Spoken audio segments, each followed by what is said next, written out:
Good evening. Oh, nice to be online again. I woke up with a throbbing headache and it hurts a little. I slept about 5:30 until now, so about 2.5 hours. But to be fair, I've been about 8 o'clock. it's been a long day. We have a headache a little bit. So let me tell you about my dream a little before we jump into the art. Or you know what? Let me just connect real quick. Um, the the arting software, and then I'm gonna get into it real real fast. I have. What about you guys? How'd you spend your afternoon? I spent the entire afternoon. On the way home, I got dinner for my husband and and I told him to just first because he's having an off day today, so just told him to eat first. Your girl was not. Oh wait, I just realized you. My mobile notification. Yes, it did because I changed my YouTube title and then I forgot to change my Twitch title. Excuse me.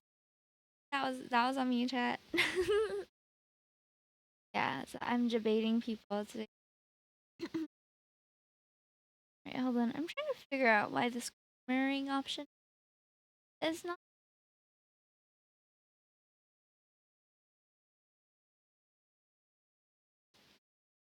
I'll just give it a bit more. Hi, buddy. You. I'm so sorry. I don't have like a proper thumbnail today. My thumbnail on YouTube is just is what is that? Well, let me start it again. It's working. Oh, screen share. What's wrong with you? Screen share. Weird. Double click. It should be on my phone. Like it's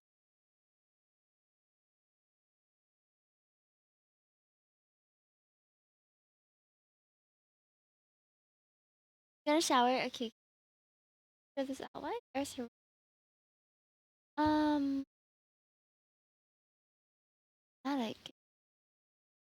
Wait, either way, I was having a really exciting time that I was in Marvel's Catch 22 world, the one with predators and stuff, and for some reason they had some sort of like time stop ability, and they were chasing me and a bunch of random people that I don't even think I was friends with. It was just random people that I knew online and random people that I've seen before.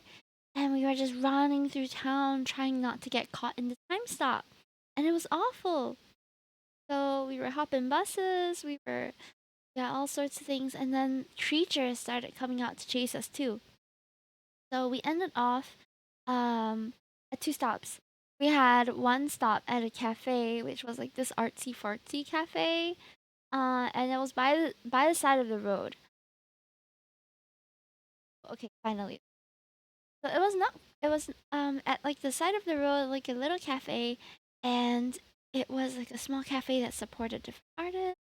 That so what we did was we went in, and some of us are artists, and they had like this interactive wall thing too. So we were just doing art. My inner like I haven't seen this side of me in a long time, but my fine art self came back, and then we were talking about the state of the world right now with the predators running loose and all these things happening. Really confused by the whole thing, but I was into it, like I was fun and interactive or whatever. But it's really weird to think about because I was just thinking all that in my own head, so I was really just discussing things with myself. Now that I think about it, yeah. But anyway, it was kind of like being in art school again, but just me and my dream pals, I suppose. But then the time stop started coming, and we could see it coming because you could see that cars were starting to get stopped. It was like an invisible ripple, you couldn't really see. What is this? Oh, I'm drawing some art for Gamma. Gamma is my moderator who's in Singapore right now. Doing little art for him. Brought some snacks for us and all too. Cute sketcher friend sketch warm up thing. Okay, where was I? Yeah, so we could see the time stop approaching us. It was kind of scary because you could see the ripples of cars just like stopping all of a sudden. Then like people stopping, and then we knew like, oh shit, it's time to go, right?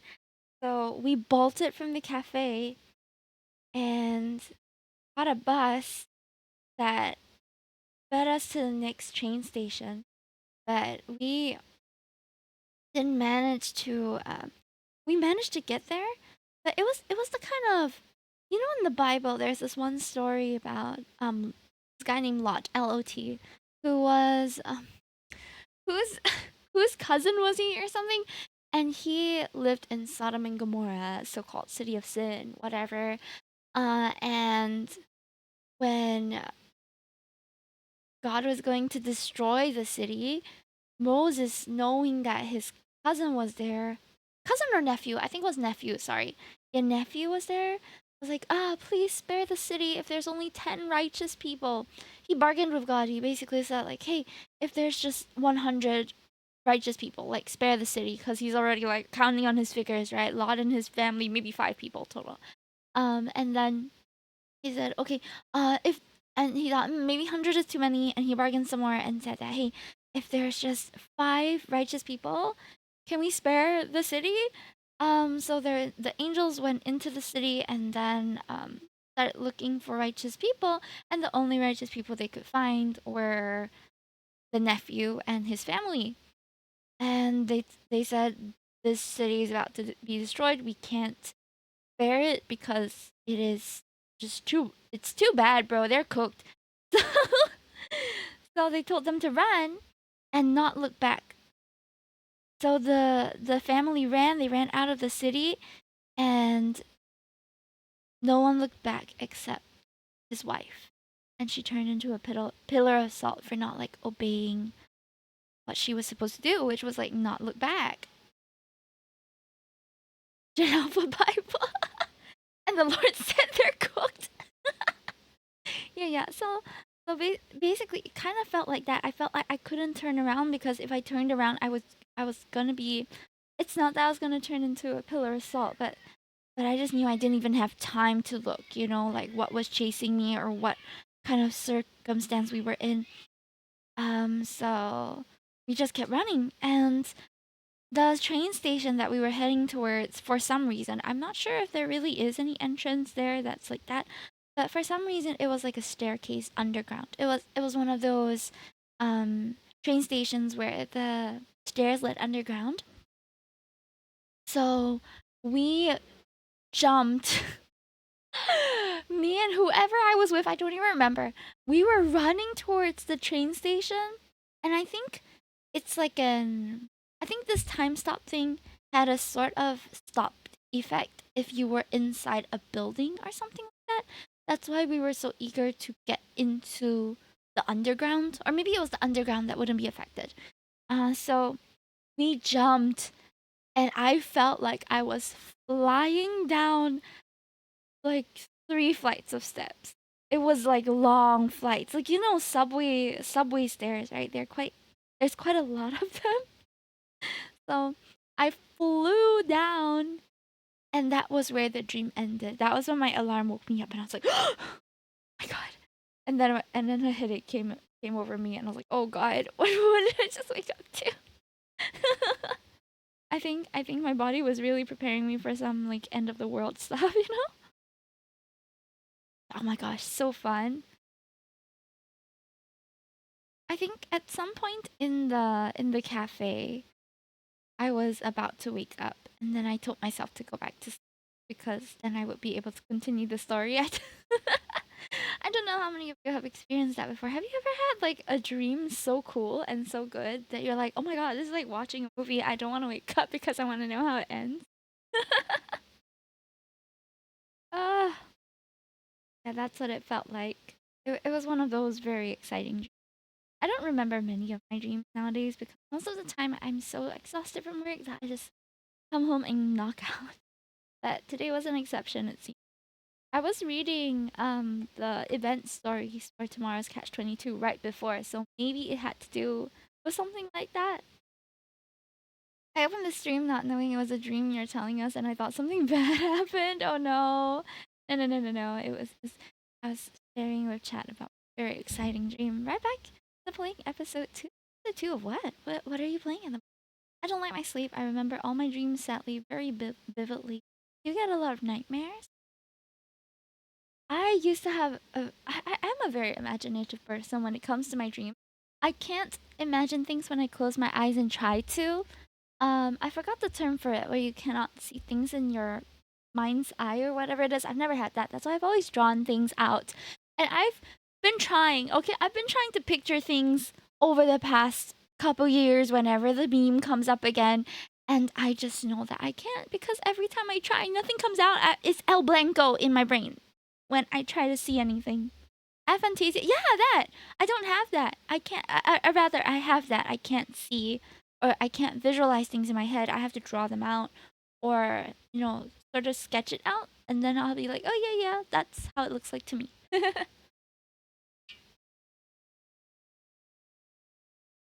Dreams that last a year plus? Wait, what do you mean? You mean like every time you go to sleep, it's the same dream? Or is it. Or is it like dreams that feel like they last a year plus? That's actually super, but very scary. If I had dreams where they were timeline wise going on for more than years, I think I would worry that I was in a coma or something. I got one of those before. Oh, like a long, long dream? Or like a recurring dream? That's so cool. I don't think my dreams are quite like current media. They're very episodic. It's usually one. But there are some. I have some recurring dreams. They're kind of like books that I like go back into, but every time it's not really like books. It's like games. I have dreams in my library of I don't know night brain things, which recur sometimes in the same setting, but the characters, the people I meet in it, will be a little different. The experience each time is slightly different, but there are familiar venues that I have my dreams in. My dreams always take turns to recur and continue. Oh, that's so interesting. They, my recurring dreams are all kind of a time loop almost. Like I will know I'm entering a certain dream because the start is always the same, but the playthrough is always different, and it always like starts from the same place. So I haven't had one of these in a while, but one of my dreams occurs in like I know it's happening because I'm mouse sized. We're all like really small people, and I'm going through an alleyway. I'm a mouse sized person going through an alleyway, and I'll be talking with a friend. Usually, just it could be anyone. I'll be talking with a friend, that's how it starts. And I look up, and it's just darkness, except for a couple of pillars that seem to have caught like the street light. And that's how I know, okay, I call that one my mini world dream because when I get in there, everything is miniaturized. I'm miniaturized, and my friends and family and everything are miniaturized. And it's quite interesting. I know that the pipes, we will go through the sewers and stuff, and eventually end up in a big tree house. But this tree house looks different every time. So I know that we're within the tree house, if that makes sense. But like the canteen or like the indoor playground or the hall will all look different. So it's like same place, but it undergone renovation since I was away. Like in the arcade. Ah, yeah, yeah, kind of like in arcade. You go through. It's kind of like that. Yeah, exactly like that. Actually, you go through some sewage pipes and eventually come to a big tree house. And there'll be communities of people there, people that I've probably seen in passing. But what happens after that is unbeknownst to me. The last time I had that, I remember it ending in a. The last time I had a dream in my mini world, I remember it ending in an arcade. We like rented out an arcade. I don't remember for what reason. We rented out an arcade and there was a little like carnival thing going on and I think I helped to plan it. I don't even know. When I was younger, I had a recurring dream that was in a library. But it was like a magic library, something like one of those Harry Potter-esque locations where the books could fly and the pictures could move. And I remember there being a really old school plane, one of those like planes of the double decker wing looking things, and it was like on the ceiling, if that makes sense. It's like hanging from the ceiling, one of those fixtures. So that one was one of my more vivid dreams. And I remember it being an Alice in Wonderland themed one too. So there were guards that were like playing card guards, and they would chase me for whatever reason. Wanderer's Library, I don't know about that, but it's it's a library. And then me and whoever I was with would have to hide from them, and then find ways to scheme and get out of the library. It was like an escape game. Yeah, interesting stuff. I remember the YOASOBI concert on Saturday. So amazing. YOASOBI is, I think, the fourth concert that I've been to in my life. Amazing. They were. She is so cute in real life, guys. I found myself just feeling at how adorable she was. Her vocals, insane. It made me wanna sing for one of my streams this week. So I actually shuffled some things around before posting the schedule earlier today. And initially I wanted to do some karaoke, but we'll see. Maybe after today's stream we'll do a bit of singing. My throat is not in best condition now though. This will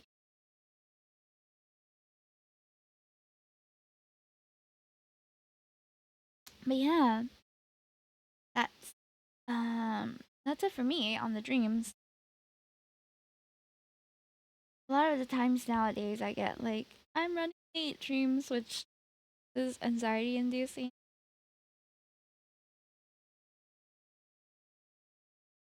Try to keep this.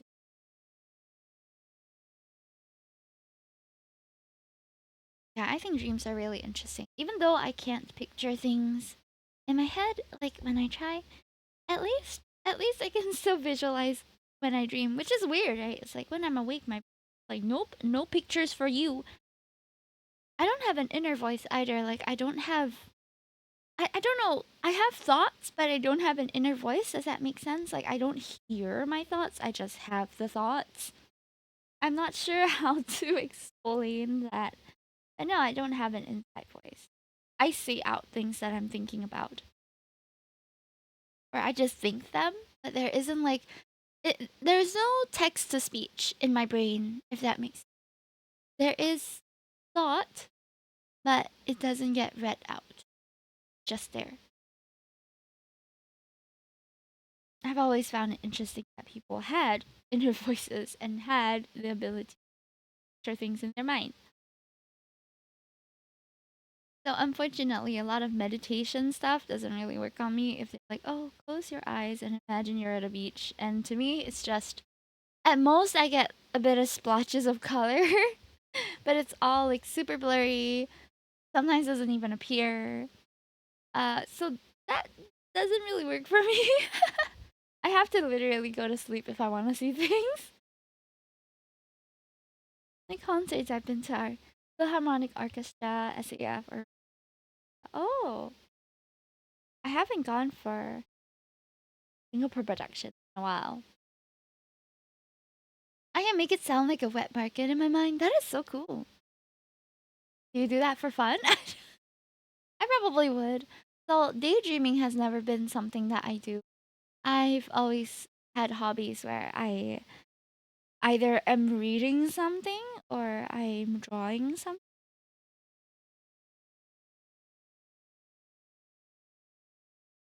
Because my daydream is just what I see in real life, or my eyes are closed and I see nothing. That's the two. Even when doing my hobbies, I just I think it's nice that you can just escape to a little part of your have a safe space to think about things and imagine things and maybe even play scenarios and shit that remember secondary school was a boring AF. Secondary school was the time when I drew the most because I would be drawing every single day, every single lesson, and my teachers didn't really mind. You're very very cute. Oh, that's so sweet. Thank My teachers didn't really mind because I did the work before I would do and whatever. Like whenever they asked me like, "Hey, Hime, have you finished what you're supposed to do?" And then I just like, "Yup," and then I continue drawing. They're like, "Oh, okay." So they would just let me because I worked hard so that I could play harder. I was just reading a thread on, or just a rant, I think, on Twitter recently about how university students nowadays are so freaking lazy because they have ChatGPT and all these things that do a lot of so-called work for them. So it ends up kind of like they kick up. This is their words, not mine. They're a university professor, this person that I followed, and they were saying that students nowadays can throw a hissy fit because you don't let them cheat, or you don't, or you mark them down for using AI to write for them. But I feel like it makes sense. At the end of the day, I graduated university right before ChatGPT became like the norm to use. And it was wild seeing the massive transition from actually studying to just writing prompts in ChatGPT. Um, and another professor also said, like, students nowadays just don't really ask questions in classes. They just find that whatever questions they have, they'll just go like clarify later through the AI or whatever. And then they end up getting a lot of misinformation or inaccurate information or just generic answers that are not university level. Does that make sense? And I just feel so sad for the state of things now because I'm genuinely someone who loves to. I love being in school. I loved the work. I loved as much as the only time I didn't like the work was when I had bad group mates. But for the most part, I love the assignments and I love the work because I was learning every time. So it feels sad that there are people out here, I mean, just out to get the qualification and not actually sad a little bit. If only students at least read, check, and understand what they get from ChatGPT. But I feel like it would be a lot easier to just pay attention in class, get it right the first time, and then not have to correct yourself later on, you know? So ask the questions. Ask the questions and pay attention in class. I say, as someone who draws in class. But that doesn't mean I'm not paying attention. If the teacher is talking, I am paying attention. It's just that I can draw and listen at the same time. I don't think multitasking is the most efficient way to do things most of the time. If you're really tired or if you don't have if you really want to register everything that you're consuming, listening to, or reading at the moment, you should lock in and you shouldn't be distracted. However, however, I will say that if I wasn't drawing while I was taking notes, I would not have stayed awake for most of my classes. I draw, yes, but alongside the drawings I was doing, I was also noting down everything said, all of the key points. So it's a way of keeping me awake. Because if I just have to look at their face, while they talk, it doesn't really help. You know, ask what JC did I go to? I didn't go to JC.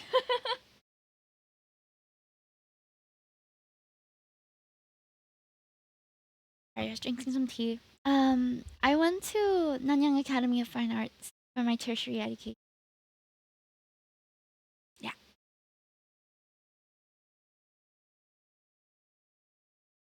Yeah, NAFA. It was the climate then was quite different from what it is now. And I'm not saying that either is worse or better, it's just different. So when I was there was a lot of emphasis on traditional foundational skills like drawing, composition, and yeah, basic art skills, right? But now it's a little different. I think they still have the foundational courses that everyone has to take in year one, but um instead of having pure electives, so like in the past I would have photography and then you know that we just did photography for that module, but nowadays they get to sort of cross discipline, if that makes sense. So I remember from our juniors onwards, I don't know whether it's still the same now, but from my juniors onwards, they got to do cross disciplinary work quite a bit. So they'll have maybe two electives that they're taking that semester, and their final work has to be a marriage of the two. Yeah, it's interesting. I haven't experienced it, so I don't know what that's like. But I guess it's simpler to have one module and then just do that module. Then if you're good at it, then good for you. If you suck, oh well. Now that I have A levels, not that I'm aware of, you graduate with a diploma. So no like major test. So I haven't taken any GE stuff before or anything like that. The thing is, at least for me, when I saw my friends in JC studying for their general paper, GP, sorry, general papers and stuff like that, it was really weird because it just felt like they were memorizing key points and question spotting instead of actually applying research skills. Because once you're in university, the whole idea is you're given a topic and then you research it and you have the time to edit and compile the information and all that before you go into turn it up, right? But yeah, but GP is like you gotta have all the information beforehand, which is unrealistic. And then, right, I feel like that's pretty unrealistic to have people just memorize points. The least you can do is like provide a summary or some sources and then ask them to write on it. But I didn't take the paper myself. So I can't say how it goes. GPA social studies basically, yeah, like social studies was a lot of memorization for me, but there was also reasoning. And at least it was just what 5 topics that we had, so it was not too bad. I still think it would have made more sense to just give the topic and then just give the students time to do the paper. I don't know. Hi, please go away. Hi. I see you on YouTube. I'm a chi guy. A chi guy. A chi guy. In terms of content, GP requires a very good grasp of general knowledge, which is way too open ended to be tested, don't you think? Like, you might as well give everybody a trivia quiz via Telegram or something, and then just see who hits the highest score. Let's Kahoot some random topics, and if you get the highest score, you've got the best general knowledge. Ah! Like, it's just silly, in my opinion. I think it's silly.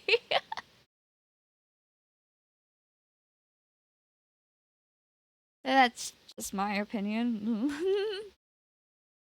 Oh, I forgot the color scheme for the clothes. I'll do the clothes. Alright, next month is Min's birthday, so.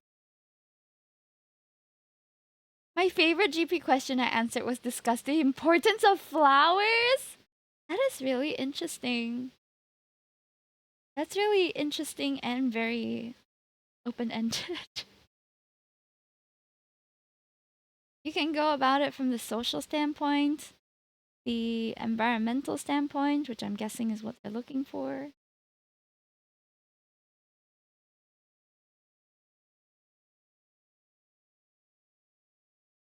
Trying to add some dynamism to this.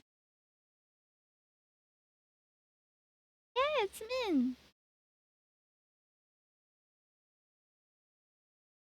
Still adjusting the sketch tone to have that. Humor is essential for an individual's well-being. Discuss. If you have no sense of humor, nobody will like you.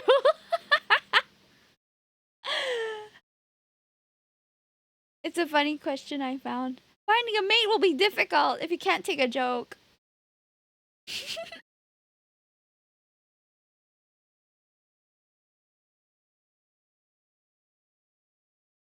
I will say, I have been enjoying a lot of comedy specials recently on YouTube and Netflix. I don't know, I feel like work is stressful enough, and comedians have amazing timing. Good comedians craft their shows in such a wonderful way that there's always like a good callback and all that, and they are masters of that craft. So I want to watch more to kind of pick up on it. Yeah, my health is stressful enough. How is your health at the moment, Theo?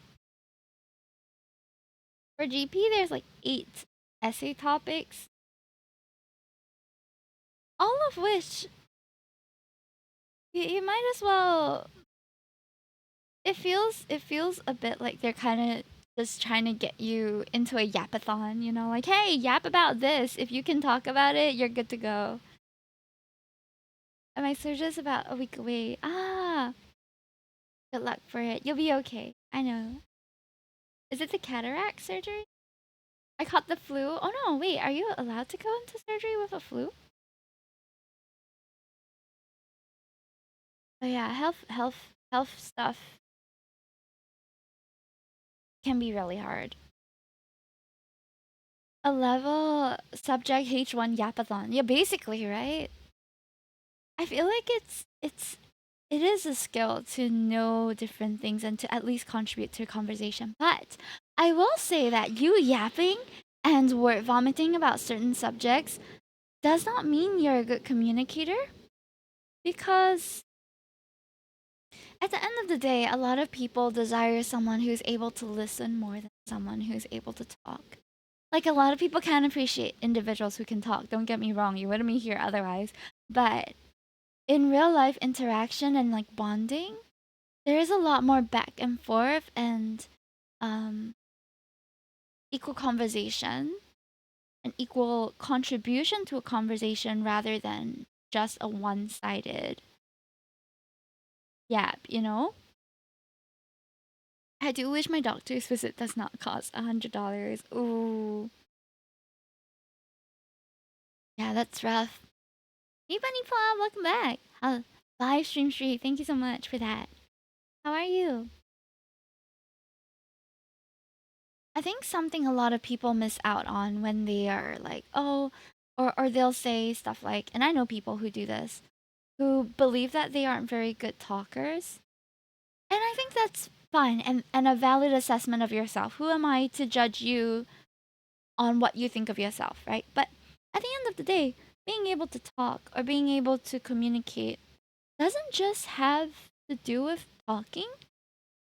In fact, if you were just listening and you happen to be with someone who is able to hold really interesting conversations, you'll pick up on that topic eventually. I listen to people who yap all the time, and I think it's because of that that I pick up just random tidbits of stuff, and that's how you slowly expand, I guess, your general.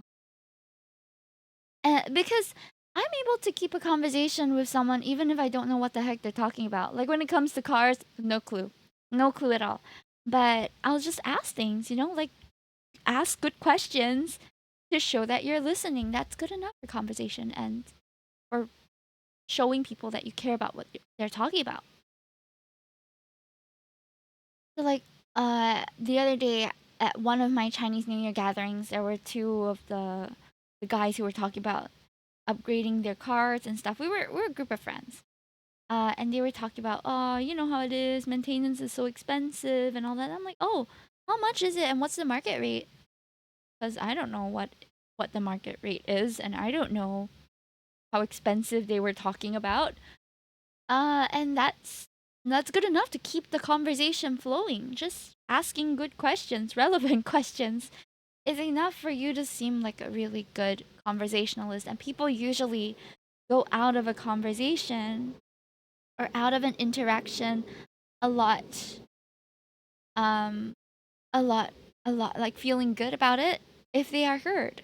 The only thing I know for a car is that COE costs $100,000.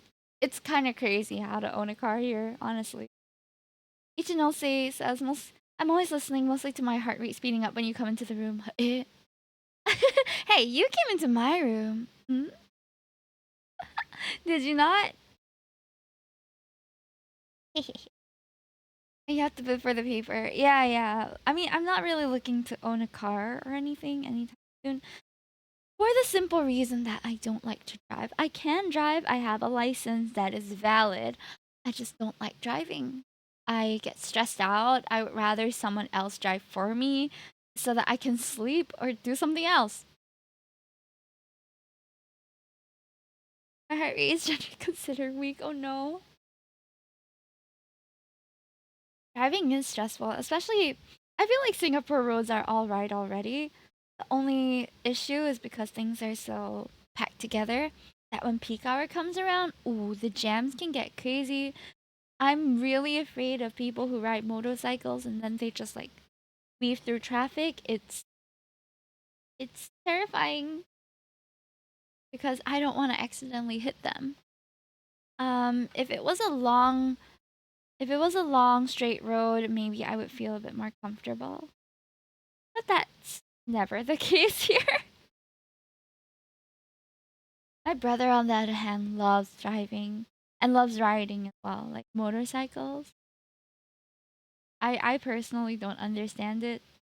But hey, I understand things that he does. I like things that he doesn't understand too. He's like, why do you need so many Miku figures? Mm, I like them. So who am I to judge, right? The only thing that I think I can say that my hobby beats his is that my hobby doesn't put my life at risk. So, well,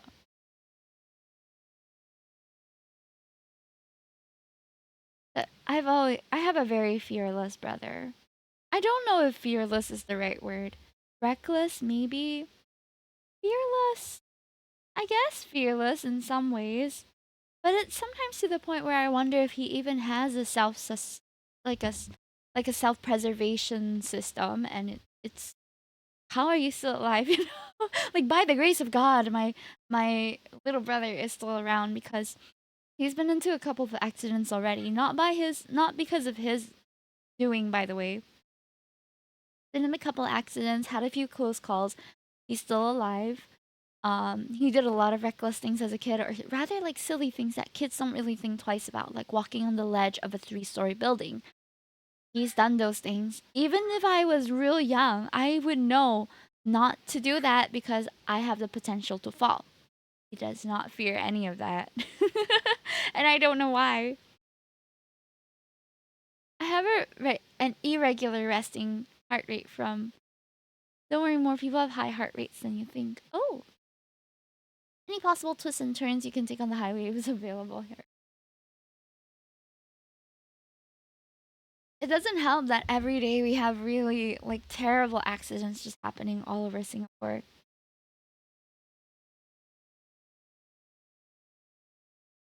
My heart rate is also irregular. Oh man. We have a lot of irregular heartbeat people. Let's go.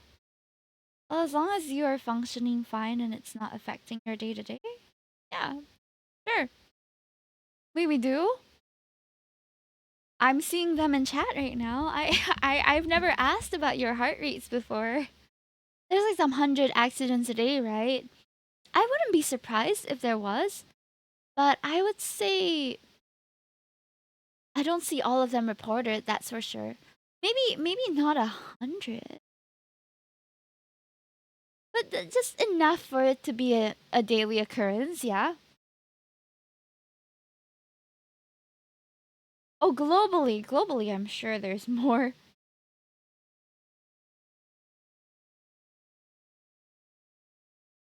Imagine just like within Singapore, and we're only 50 kilometers from east to west.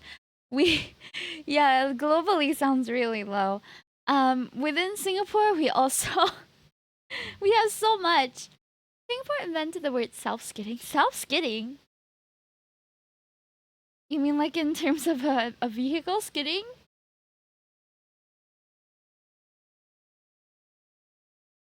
There's always a cause for skidding. No, what do you mean self-skidding?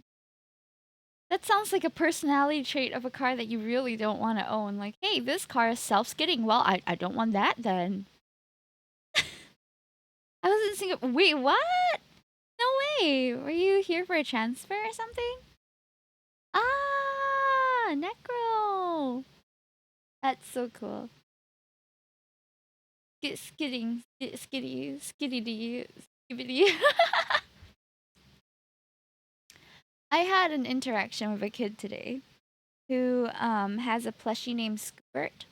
So this little girl has a plushie named Scoobert, and it's a Chikawa character. I'm not sure which character, but I know it has no patches. It's like an all white hamster looking dude. So every time I see her, she shows me Scoobert, and she's like, "Hey, um, this is Scoobert." I'm like, "Yes, I know. You've told me." Today she handed me something different. Instead of giving me Scoobert, she had a sticker with a Chikawa character on the toilet. And what does it look like? I don't know how to explain to you. Let me grab my main screen. Um Chikawa characters. I think it was okay, it's one of these characters. Chikawa. The one in the center here. This very naked looking one. She has a plushie of this and she calls it Scoobert. Um and then today she handed me this a piece of paper with this on it. I think it was a sticker, and she just whispered to me, she said, "Scooberty toilet," and I had no idea how to respond. I just like, what? Ah, yes, skibbity toilet. My most hate commented YouTube video ever. It wasn't even a video; it was a live stream. Apparently, there's a right and wrong way to react to skibbity toilet. People were real mad on YouTube's that I wasn't diving into the lore and that I stopped at episode 70 where things were just getting good. So funny. My ski buddy is in the toilet. No!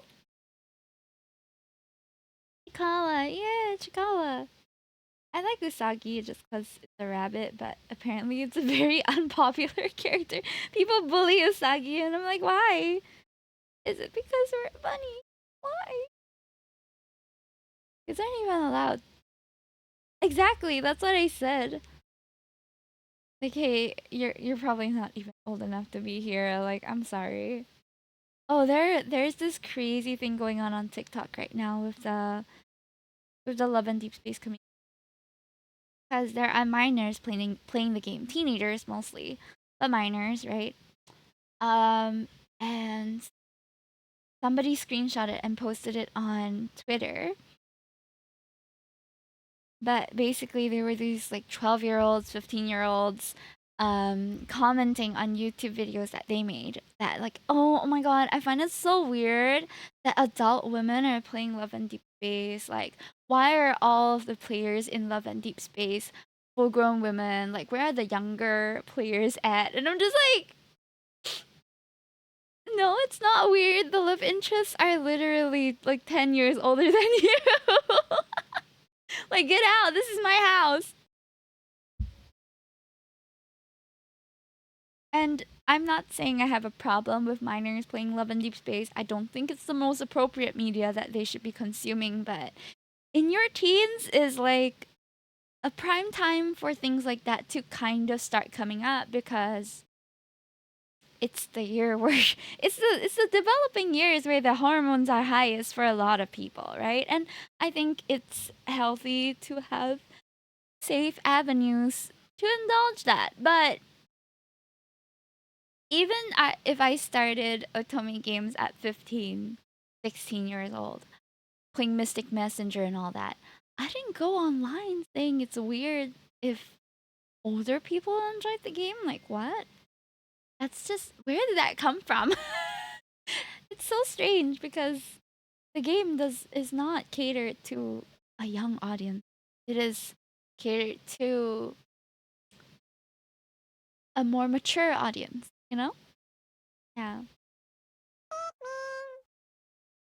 Hey, Blast Blast, welcome in. Thank you so much for the follow. People have been saying they're hoping that the global age rating gets raised, but if I'm being honest, 12 plus, I don't think it's necessary. Not like at that age they don't know what's going on. You know what I mean?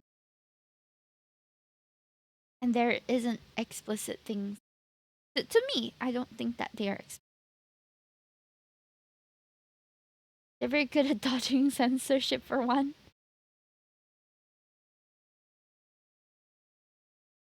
And also, gooning is not the main part of that game. I know that when I stream it, it seems like the main part of the game. To goon, to like fangirl over the boy.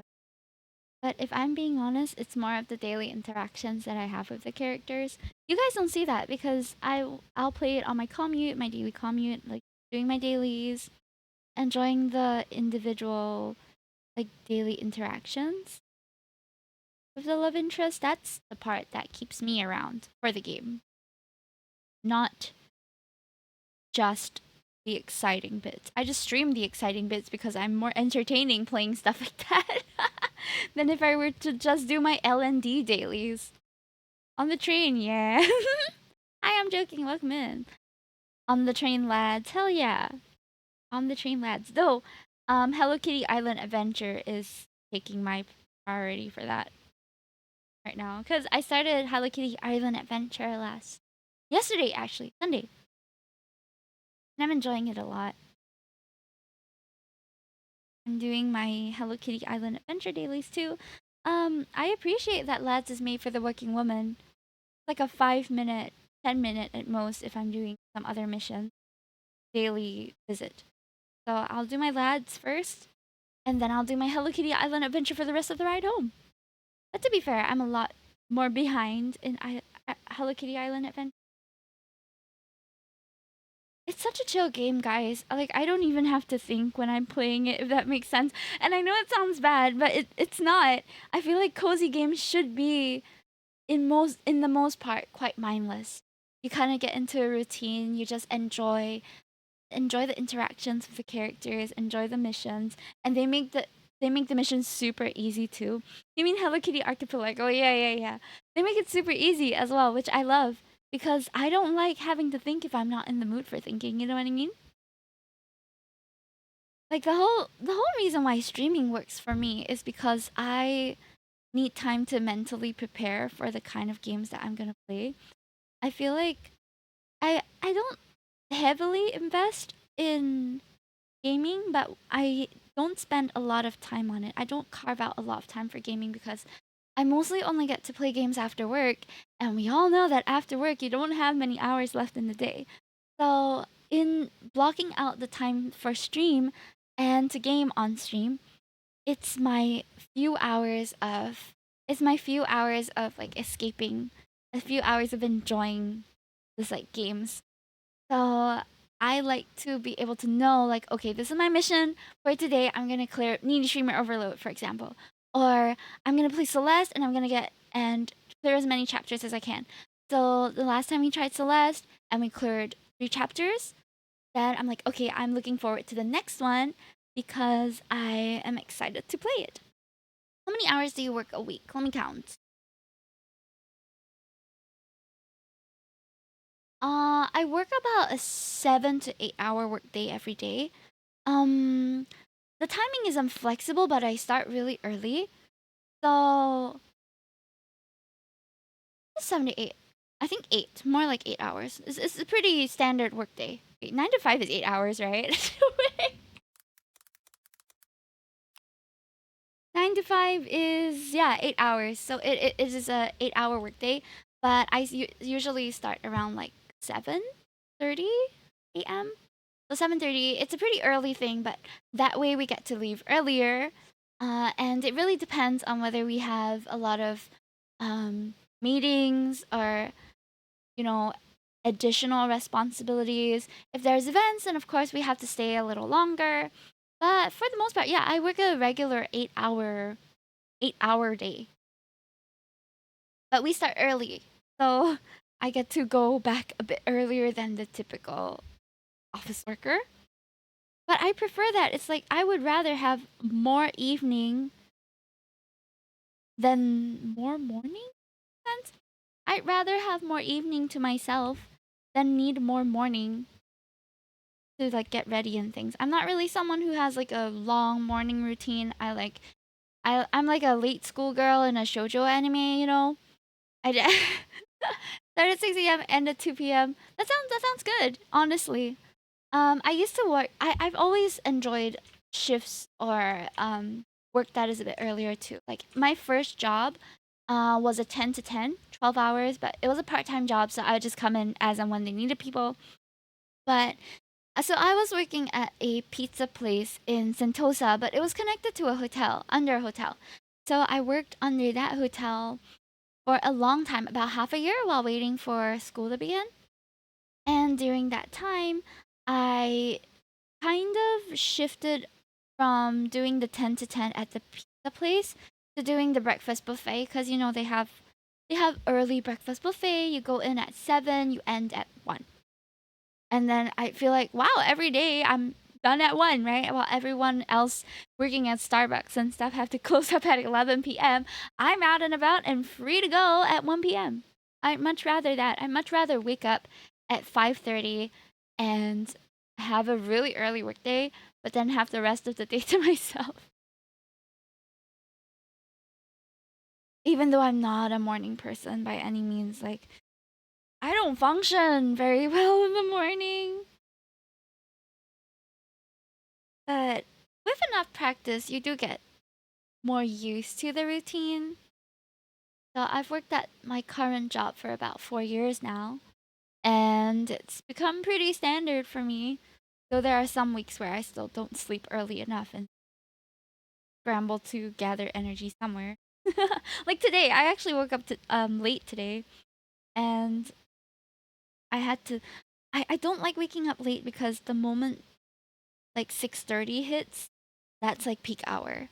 So I no, not 6:30. The moment 6:30 hits is peak hour. I like to leave around 6 a.m.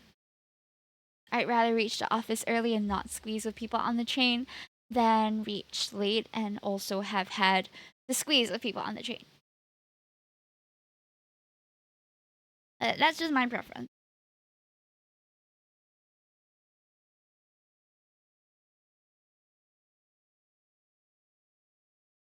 Now we're moving on to the most important part, the face.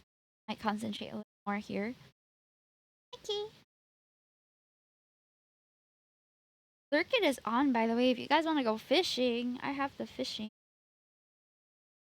Stream fishing. Participate in, if that is. Enjoy.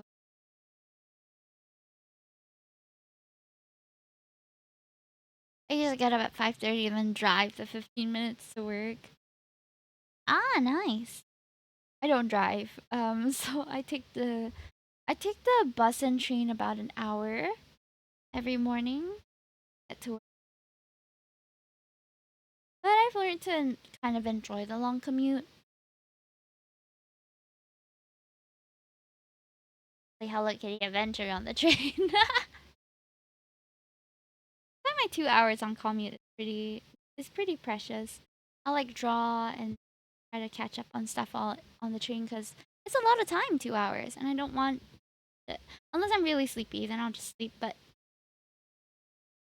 for the most part, I don't want that timing to go to just traveling, if that makes sense. So at minimum, I'll watch a show. Hi Ariel, Naribashi, welcome in. Naridenyo from the Nari band. Oh, that's so cute. It's like Gokukenyo. はいはい、皆さんようこそ。私は名前は、姫とき。私は、うさぎ姫です。今、I don't know how to say I'm doing art right now. But hey everyone, welcome in. I hope that you had a great stream. What were you up to? Ariel and Friends. Retro? Ooh, exciting. You guys playing some old school games? I recently started using my DS a lot more to play Picross and other random games that I never got to complete when I was younger.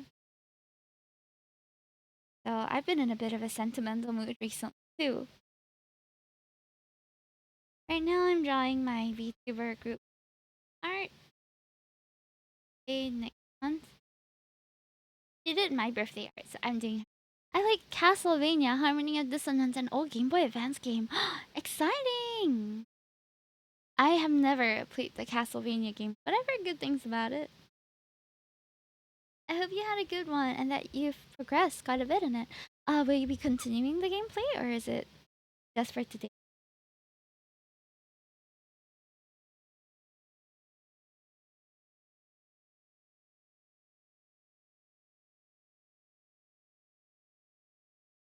And hey, if you are going off to do some after stream care, totally understandable. Have a wonderful time for trusting. For those who didn't understand what I said just now, hello, my name is Yumi. I'm a bunny princess VTuber, and I hope that you have a good time with me. I'm here because we've been mutuals on Twitter for a while now, and I've been meaning to tune in. Oh, that's so sweet. My goodness. I should go and check out your account again so that you appear on my feed more. I feel like even though I'm mutuals with so many people, I end up missing a lot of people because they just hide people from me. And if I'm not in my following tab, they just show me everyone else who I'm not following, if that makes sense. It's so annoying. I feel like by default it should be the people you're following and then the For You page, but it isn't that way. It's so annoying. Yeah, very strange. Oh yes, yes, I see you. I listened to a couple of your covers and I really so go and check out Ariel. Was a shout out given already? Yeah, I think not yet. But for you, let me do it for you. I might be doing some singing later on. Oh, not raid. Oops. Raw. I'm sorry. That was that was by habit. I meant to shout out. Because usually my mods will help me shout out, and then I do the rating part. So every time I forward slash, it's like, okay, it's raid. Time to end. Very eager to end stream this. We might do a little singing at maybe about 9:30 or so, so you can continue to tune in if that's what you prefer to watch. I just went for the YOASOBI concert on Saturday, so I am itching to sing their songs again. Not that I'm gonna be very good at it, but I just you know, like post concert. Sometimes you just get post concert blues or post convention blues, and then you just want to relive the moment. I would show you guys the videos, but as I was reviewing them, like which to post on IG and stuff, I just realized, oh man, I scream really loud. I'm so hyped up at concerts. I yell so loud that my recording picks up my voice in full clarity at like 150% volume. It's embarrassing for me to show my clips from the concert.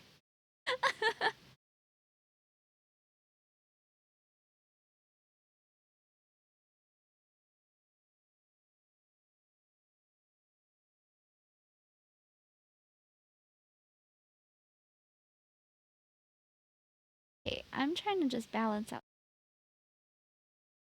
I think this is okay. Welcome back! Welcome. I was just saying we might do some karaoke later, so you can come in and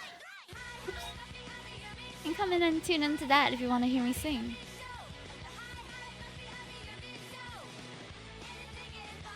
Strider, YOASOBI, I was on a Circle Line train with people leaving the stadium area. Oh, there must have been so many people. The train did a heartbreak. Ugh, what? Someone like hit the emergency button or something? Also, hello! Hi, Drill. Thank you so much for the raid. How are you? How is Texas? I really should do Tetris. But I have so much backlog game-wise. So last week we were clearing subathon games where we played Needy Streamer Overload. We also played Celeste. And then this week I'm gonna be continuing Celeste. What else am I playing this week? Let me see my own schedule. Oh my god, guys, we're having we're having a Hear Me Out cake stream on Thursday. So if you want to come in, I think that's gonna be a riot. I think that's gonna be real funny. I'm okay. I'm okay. I'm good. Hi Troy, how are you? And yes, I am doing okay. I just realized that you messaged on YouTube. I'm so sorry. And Lurkaroo as well. Oh man. My bad. So this week we're having Celeste on Wednesday, a live shopping stream on Thursday at 8 p.m. And then 1 hour later at 9, we're going to have a Hear Me Out cake. So that's going to be fun. And on Saturday, we're having baby pictures and a heart to heart. If you want to just hear me out on what I would bang, that's on Thursday. If you want to hear me out on what I've learned all these years of my life, that's on Saturday. She's the full package. Come in for whatever you're into. Or both, if you just want to see me again. No complaints there. I'm happy to see you anytime too, chat. Not baby photos on Thursday. Hear Me Out cake on Thursday. That's gonna be hilarious. Hear Me Out cakes are a trend from a while back. Breadly Cat was the one who introduced me to it, and I was like, what the hell is a Hear Me Out cake? But basically, you and if you want some friends will collect pictures of characters that you like a lot to the point where you would probably bid them. Yeah. It's not really a wholesome stream, but it can be really funny. And for me, I feel like as an adult, it's funny because I'd say that for the most part, if you've already experienced physical intimacy in that way, it's not that big of a deal after enough time. But that's just me. I don't think of it as a really big deal, personally. It was a big deal when I was like a teenager and, looking forward to my first time and all that. But after having quite a few years pass since then, not that big of a deal anymore. Or it's not taboo to talk about, at least. In fact, I wish that we were a bit more open with conversations surrounding this topic because I feel like it's very taboo.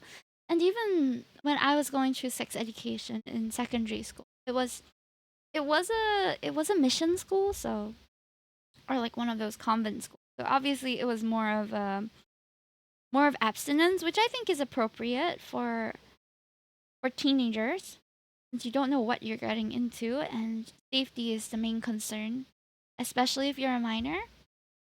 But once you're out of that, it's kind of just a free for all, You can choose to do it, you can choose not to do it. That's entirely up to you. Be responsible for your own body, be safe, and it's fine. But I might just be very willy-nilly about that. Hello, hi Rainbow Slash, welcome in. Trying to draw a skull without a reference. I should just pick up a reference. Go. Considering how badly things like the birth rate are collapsing, they can probably just skip it.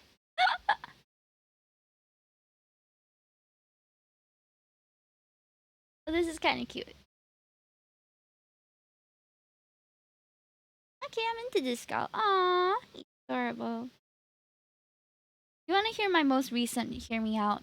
Just so you have a taste of, my ex and I were singled out in a sex education class way back then. Not fun. Why would they do that to you? That sucks. What the heck? Is it because you guys were the only couple in class or something? Even then, what? Yeah, that's awful. People's personal choices about their body shouldn't be singled out to be broadcast to the class. What? That's not right. We were mixed race and it was even more obvious. In JC, very bad. I think, okay, if they picked a couple that was very open about their physical relationship, if any, I think it would be fine. But if they knew that you guys are a bit shyer about this, and I think most people would be, why would you do that? That's a real spot to put you in.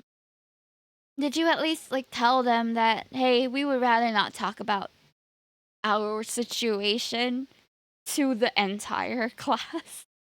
Or did they just force you guys to answer questions and shit? That's awful.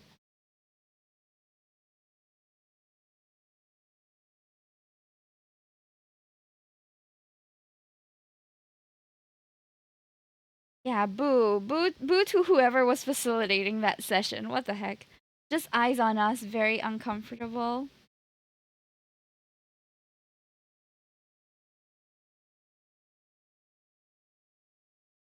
Well, for me, after I was of age, I was a hoe. Um I had a bit of a hoe face. So I've never been very, at least to the people around me, except for around my parents, cuz like I don't need them to know what I do with my bodies, but with my friends and all, I was very open about my experiences, if that's in a nice way of saying it.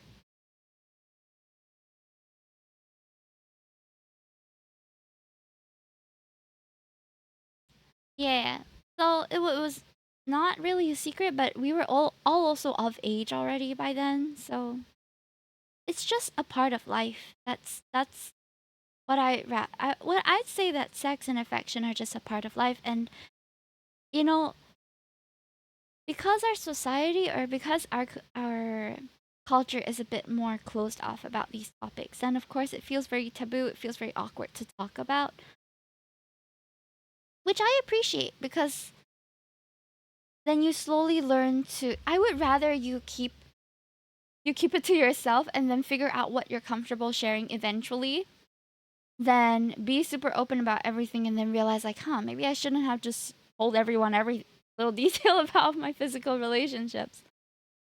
So I am okay with that, but at the same time, I wish that we had more productive conversations about it as well. Because sex education in my school was very much um, frontal teaching. We were just sitting in the hall, like the entire cohort of secondary school girls were just in the hall, and people were telling us about STDs and showing us all the symptoms and things.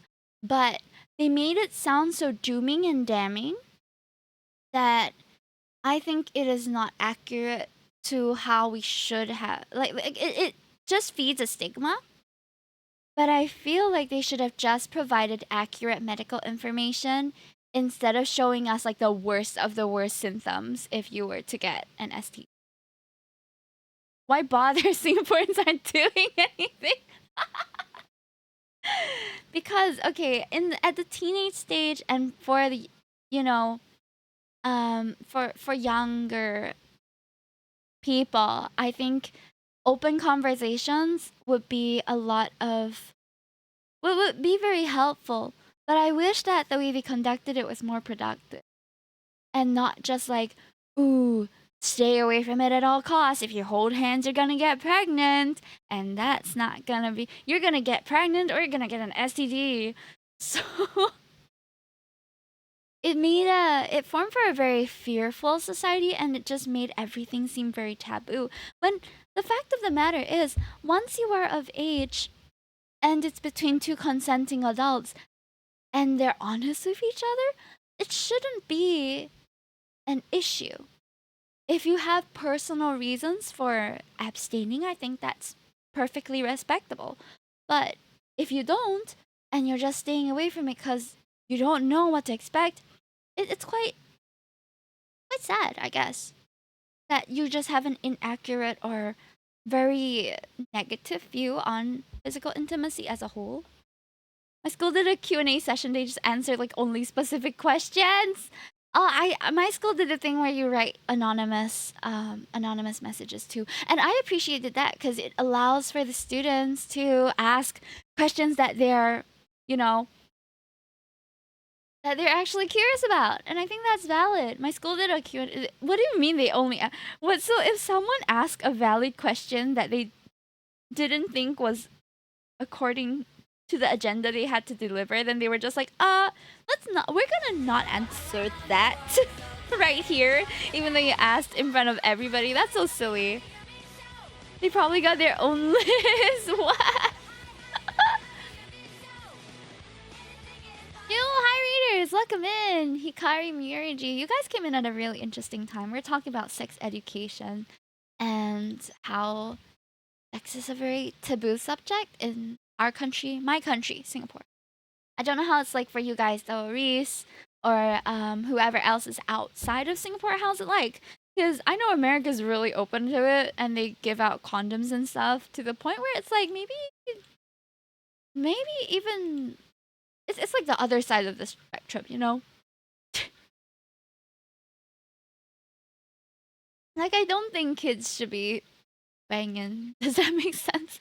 Like, if you're still a teenager, absolutely not. Illegal, not recommended. You're gonna entangle yourself with a lot of things that should really not be your concern at this time.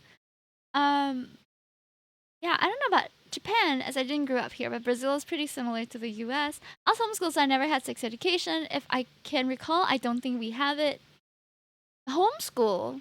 Oh, interesting. I see, I see. Oh man, it's pretty rare to find homeschoolers in Singapore because you have to have a license for it and they're pushing for public education. I will say though, I used to be in a community where there were a lot of homeschoolers.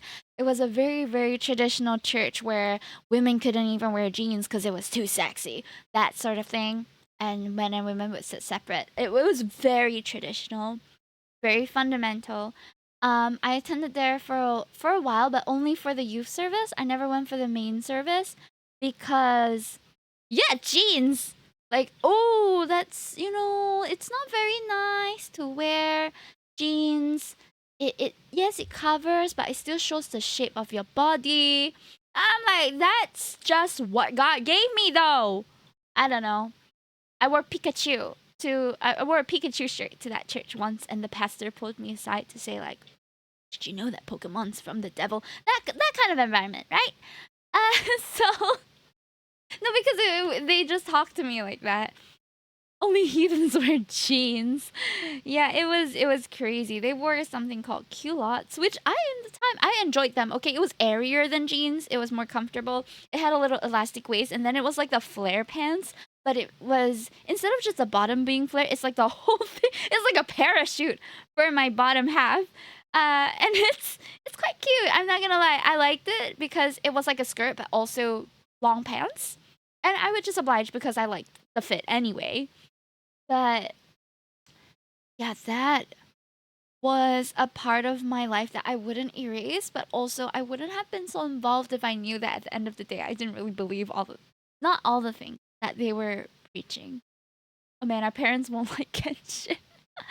Anything to do with video games is a big no-no to them. And as someone who loves games, as someone who likes boys, as someone who is dating at a youngish age, I clearly did not really fit into the mold that they wanted me to. So eventually I left. I still go to church. I'm just not a super fundamental Christian church. But anyway, that aside, basically it was also the kind of community which encouraged the man to be the main breadwinner, the woman to be the housemaker. And honestly, if it works for you, slay. It does work for a lot of them, which is why they're still there. But they also encourage you to homeschool your kids because otherwise they're gonna be exposed to like skibbity toilet or something. And they just want to shelter their kids from the real world, if that makes sense. The unfortunate part about that is that it's kind of a 50-50, and I think most of the parents lost the 50-50. And what I mean by that is when you grow up or when you bring up your kids in such a stringent environment with hardly any exposure to the real world and real people outside of the community, eventually when they do go out and work, or eventually when they do go out to go to a public school for university or for tertiary education, it ends up being a culture shock, And some children react by doubling down on their beliefs and saying, "Oh, this is trials by God. I can't. I gotta avert my eyes. I gotta bring my Bible to the army camp every single day," which is not a bad thing necessarily. But some other kids, having not experienced any of this before, end up running away, leaving their homes, separating themselves from their family because they've been so restrained and kept away for so long that now they just want to experience what the real world is like. Yeah, I feel like it could work either way. I should give my parents a phone call. Okay, go for it, go for it.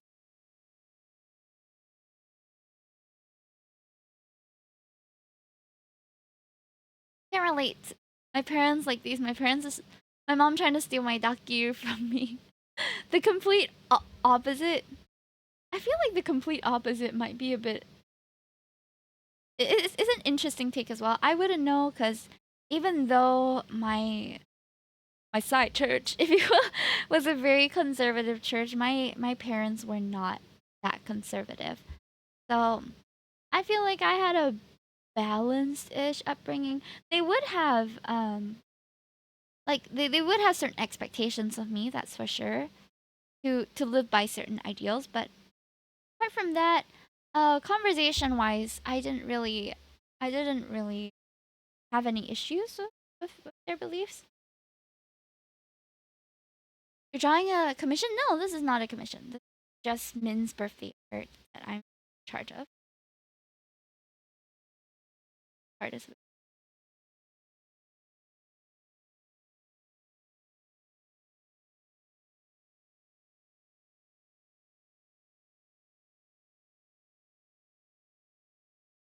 It's promising. I'm glad y'all like it. It's proportions are still a bit funny figuring out too.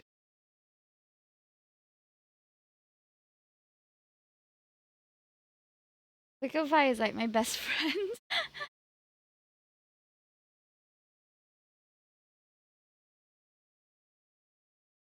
Important. It's weird saying that, but I honestly might be more conservative than my parents are.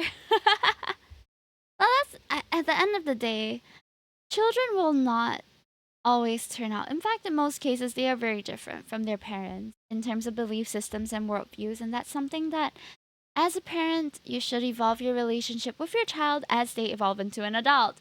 But a lot of parents can't let go of that, especially if you're the first child. It gets really difficult to let go of the fact that you are to acknowledge the fact that you're becoming your own person. So that's also something that scares me about having kids. It's like I will never know what kind of person they're gonna turn out to be.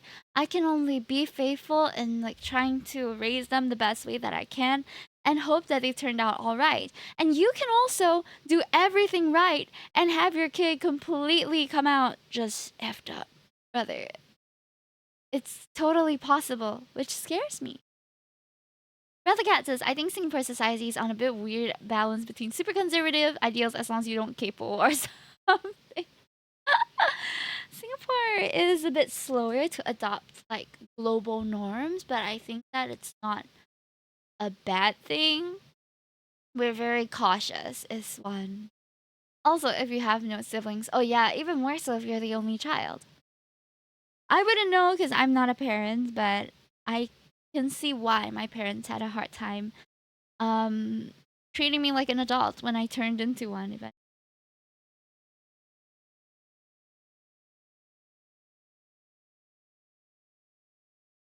was a long memories of the 50s and 60s. What do you mean by that?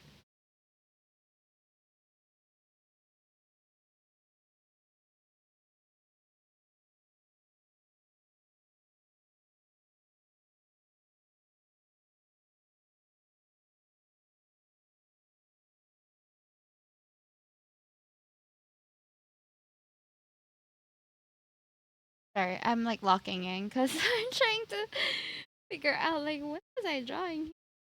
Oh, that's the shirt. Okay. If you remember social studies, you'll be aware. Can anymore just spoil the vibe? What? The fact that our ruling party has not changed. I mean, if we're being honest, it worked out for us still.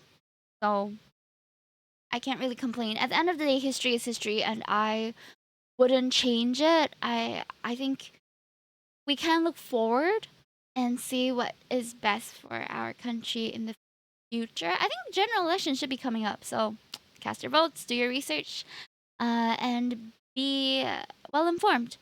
I don't think you'll welcome politics inside chat. Uh, I think that politics are important to talk about, but also level headedness, and compromise. Because just because someone has a different political view does not mean that you cannot respect each other and show love to each other. Of course, with very divisive parties, it's going to be more difficult to overcome that difference. But I feel like in Singapore, one thing that we can all agree on is general elections are like the meme prime time for us. It's the best. It's the best time for the Singapore memes to come out. They're so good every time. Yeah, this is Min.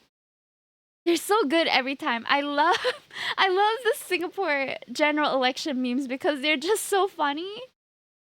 Love doesn't collapse into Twitter level arguing. Yeah, I'll just disengage at that point. She's scary, adorable. Thank you. I drew her this late. This is her birthday artwork in progress.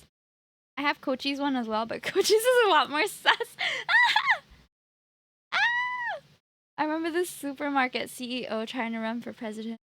I don't think that's a bad thing, really. No, the thing is, the qualifications to to even apply to be president in Singapore are, I don't know why it's so economically um focused, but I can see why it's a requirement, but I also don't know why it's the main requirement. Does that make sense? Oh, is it the is it the one where he's like, yes, pretty girls, pretty joggers at the park, and everyone, especially women, were just like, brother,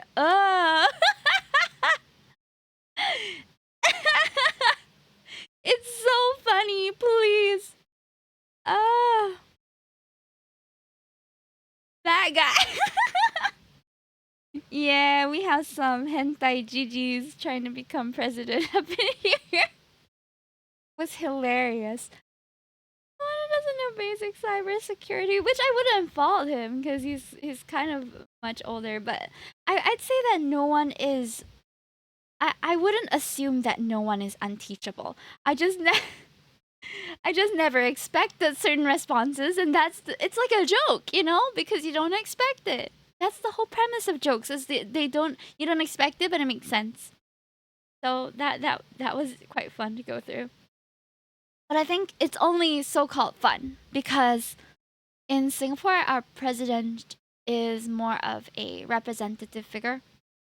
So they do have say in parliament, don't get me wrong, but the majority of the decisions are still run by the full team. The only time I engage in politics is to laugh and people say dumb things with 100% confidence. That aside, I always try to avoid it. But why? Okay, I don't really look into politics just because it's not really my interest.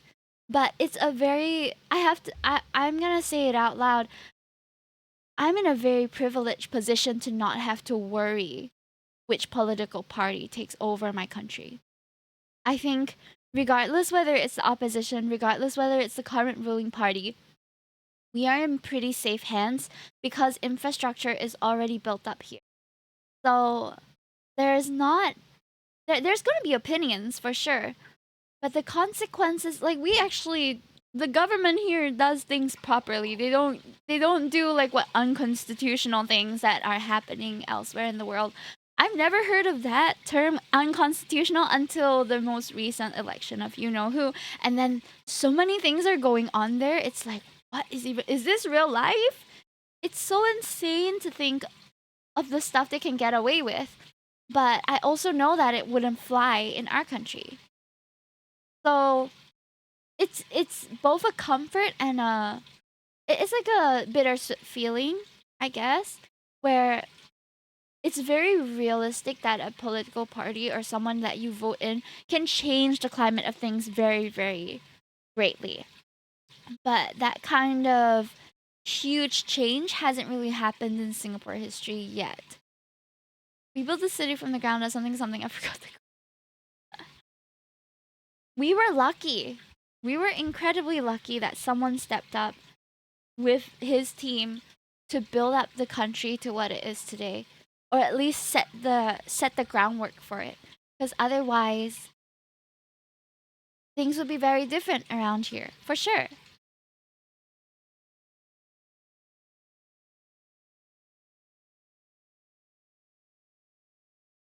Can't blame LKY for his decisions. Anyone softer would have gotten the same results. Wouldn't have gotten the same results. Exactly. Not smart enough or care enough to be discussing politics. I prefer leaving it to those who know more about it. But I don't think that we should avoid it. I think it's good to be open to any sort of knowledge that comes your way and just pick it up as you go, you know? Don't veer away from certain topics just because you get bad vibes from it. But it's good to keep yourself informed.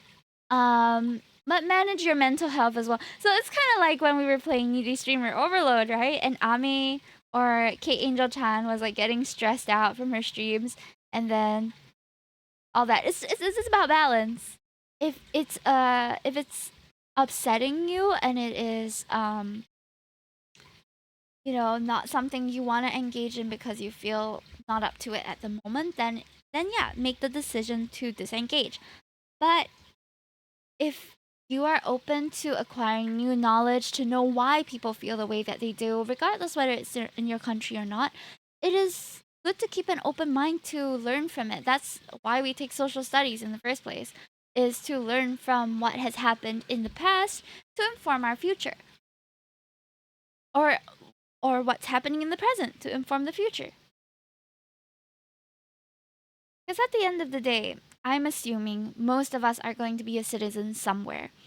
And we shouldn't neglect to be at least a little informed of key things that are relevant to our country.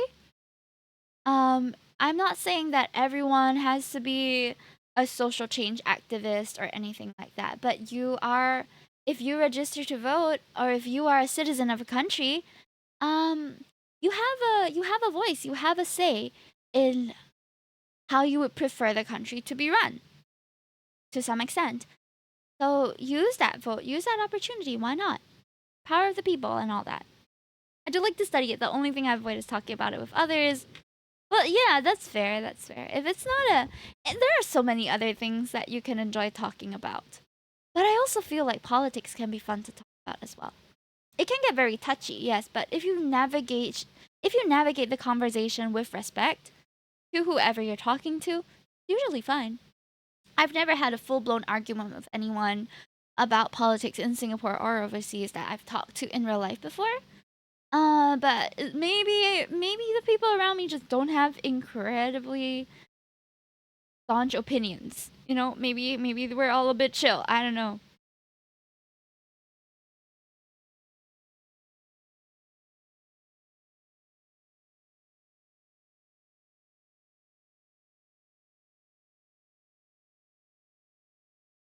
I mean, nice to meet you. I've been important news. I've looked at the map and stats, and it appears you must fill your body with fluids for help quickly. Ah, true. I should drink more water. Where did I put my bottle? Hold on. Let me go find it real quick.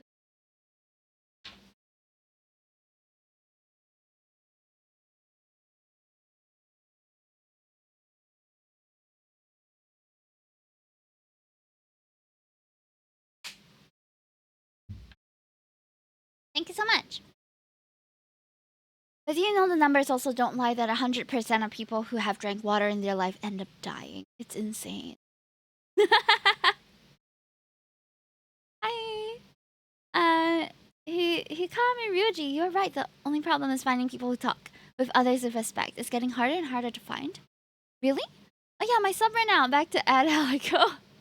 Don't worry, I'm also live on YouTube if you want to engage with me there. If an ad pops up on Twitch, you can also hit there to see what I'm doing. It's for your benefit that I stream on both platforms. Yeah, just double stream me. That's right. Help me get those watch hours. Kudasai.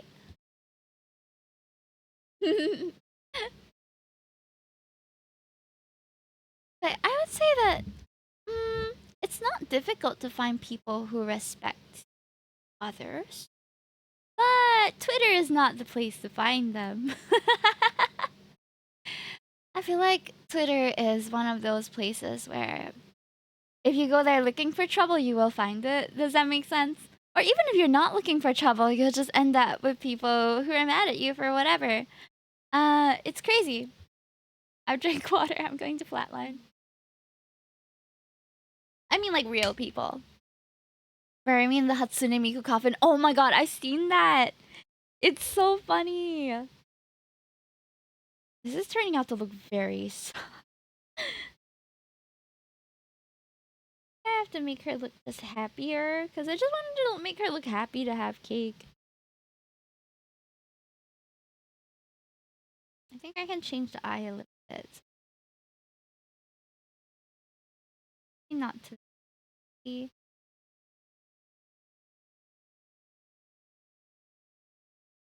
Maybe, I don't know. Pintail's RM handles, huh? Rico, thank you so much for the water. It's like no statistician. That's so funny. Ryuji says the only good part about having ads is that I live in Japan. The ads I get are so insane. It's quite entertaining. Ooh. To make me and the Hatsune Miku earn her twin tails are the earn handle. Petroli says Twitter has become a toxic mess. Well, toxic, yes, man. But I got too many people on there. Use the mute button. I mute so many people on Twitter. It's not even funny. I feel a little bit bad sometimes, but at the same time, you create your own space. Curate your own space. Those options are there for a reason, you know? Only 800 points away from the 10k redeem. I've been waiting for that for so long. Oh my goodness. Oh, I just recently discovered or realized that someone blocked me on Twitter. And I think I know what I did. But it was a really silly thing. Shinji, thank you for the wave. So I was looking at this artist's work and I thought her work was really cute, so I went to her profile. And now Twitter, even though you are blocked, if their profile is public, you can see what they post. You just can't interact. So I was just scrolling and I was like, huh, what did I do to them? What happened that could have possibly? Because I feel like I've never interacted with them before. Until I remember that I kind of made a meme out of their situation a while back. This happened last year or like the year before. There was this artist who was really pissed off and claiming that someone stole her emote base and like traced it and made an emote exactly like hers. And it was one where it was like the character hugging the thumb or the finger, like a big finger. It's like a cute little emote where you're just like resting your head on this palm of someone's hand. I can't remember exactly how it looks like. But I remember that becoming a trend on Twitter because people were creating bases, making their own versions of the emote. Because emotes work this way, right? Where you have popular emotes that become mainstream and then people start so-called copying it or creating emotes that look like that. The polite thing to do would be to ask the person who originally created this unique emote, new and unique emote, whether it's okay to replicate it. But once it gets popular enough, permission isn't really necessary anymore. Do you know what I mean? You can't blame people for making high and raid emotes because they've been around for a long time. Even if you were the first person to create a raid emote in a certain style, unless they're really chasing over your work, artists are allowed to replicate the idea of that, especially if it's a client's work. So another girl basically put on Twitter that, hey, this artist is accusing me of copying her work. I didn't trace it. I was just fulfilling the client's order that she wanted an emote like that. And most of the time, that's fine because we get emote commissions all the time. I get emote commissions and people send me references to use. Of course, I'll try to change up the emote to make it look a bit more accurate to what I would draw. But there's only so much you can do to make a high emote look uniquely like a high emote, or to make a rage emote look uniquely like a rage emote, if that makes sense. The concept is the same, so there is not going to be a lot of variety in how it's presented.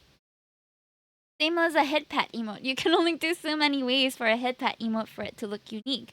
It'll still have the same general idea. But this artist was not happy that her original idea, so called, was now popularized, and people were asking for emotes that looked like this with the little face resting in somebody's hand. So everybody was making their own versions of it. I will say that it's petty, but I was just fulfilling a demand. And I didn't even profit from it, okay? I didn't even sell the base. I just put it out for free because I saw that a lot of people seemed to want an emote similar to that. And I didn't trace either. I came up with my own original base for it, and I just let people use it. So she must have seen that and wasn't very happy that I was adding to the trend of so-called copying the emote pose, and that's why I got blocked, which is fine. Because she doubled down when people were. There were a lot of people who were being Twitter people and going like, "Oh, you can't copyright an emote. They didn't even trace from you and all that," which is valid, but you could have said it nicely. But there were also a lot of people who were gently telling her that they don't agree with that you can't really copyright an emote post because eventually people are going to replicate it if they like it. So I guess because I contributed to that trend, fulfilling the demand for that emote style, that she wasn't happy with me and she blocked me, which is okay. I don't know the person, she doesn't know me. If we ever meet in real life, I don't think it would be awkward. But yeah, at the end of the day, you curate your own space. She had the right to block me, and that's fine. I'm okay with that. And you have the right to block whoever you want and mute whoever you want too. So exercise that right. Don't feel like you're obliged to take everyone's timeline bullshit when it's not the vibe, you know?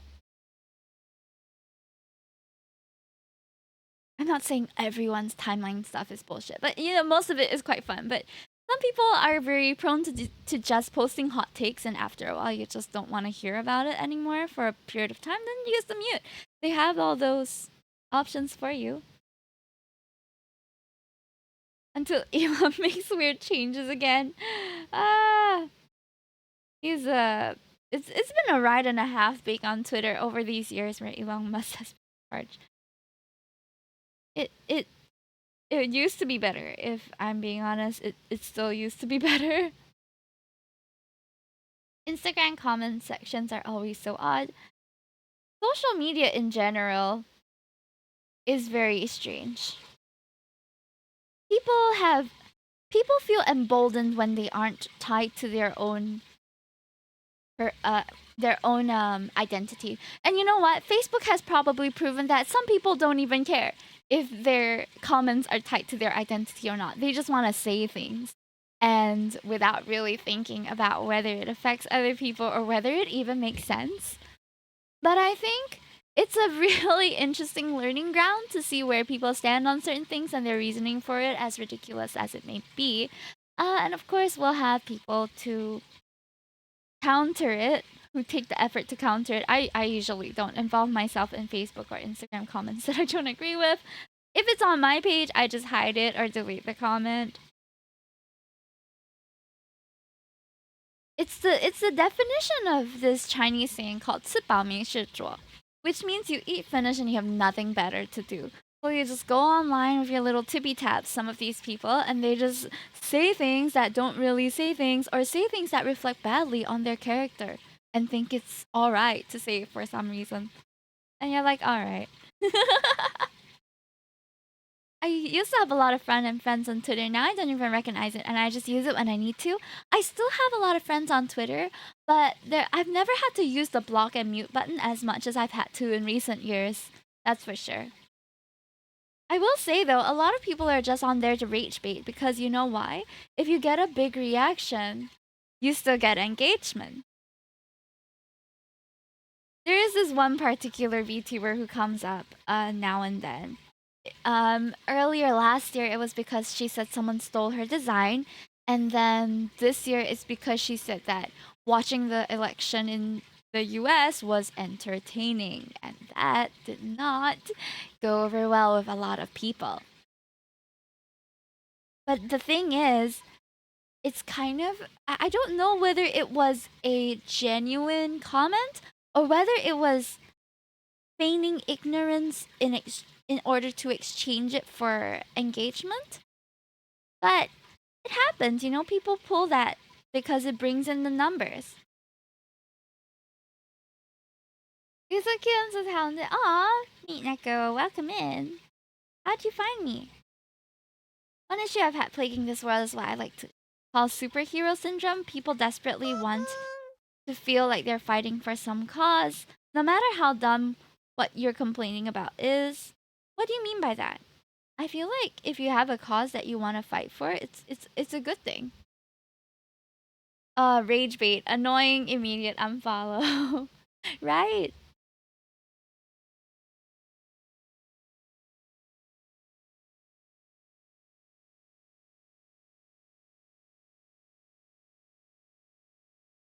But it happens in every space, and they're still so called relevant because people keep replying to them. So whenever it comes to rage bait, I just disengage.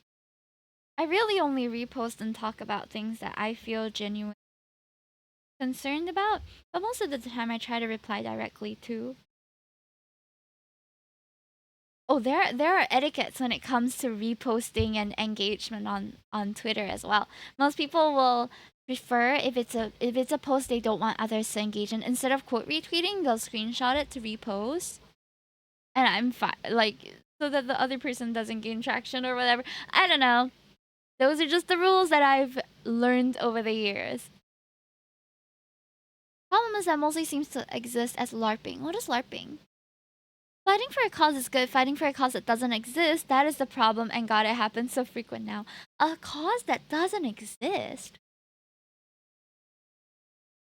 Live action roleplay?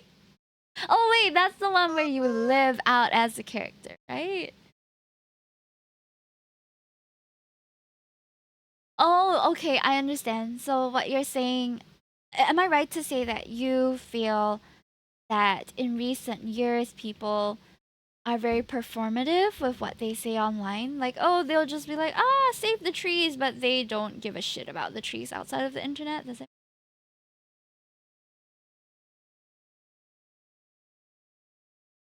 But the thing is, I also feel like English as a language is very nuanced.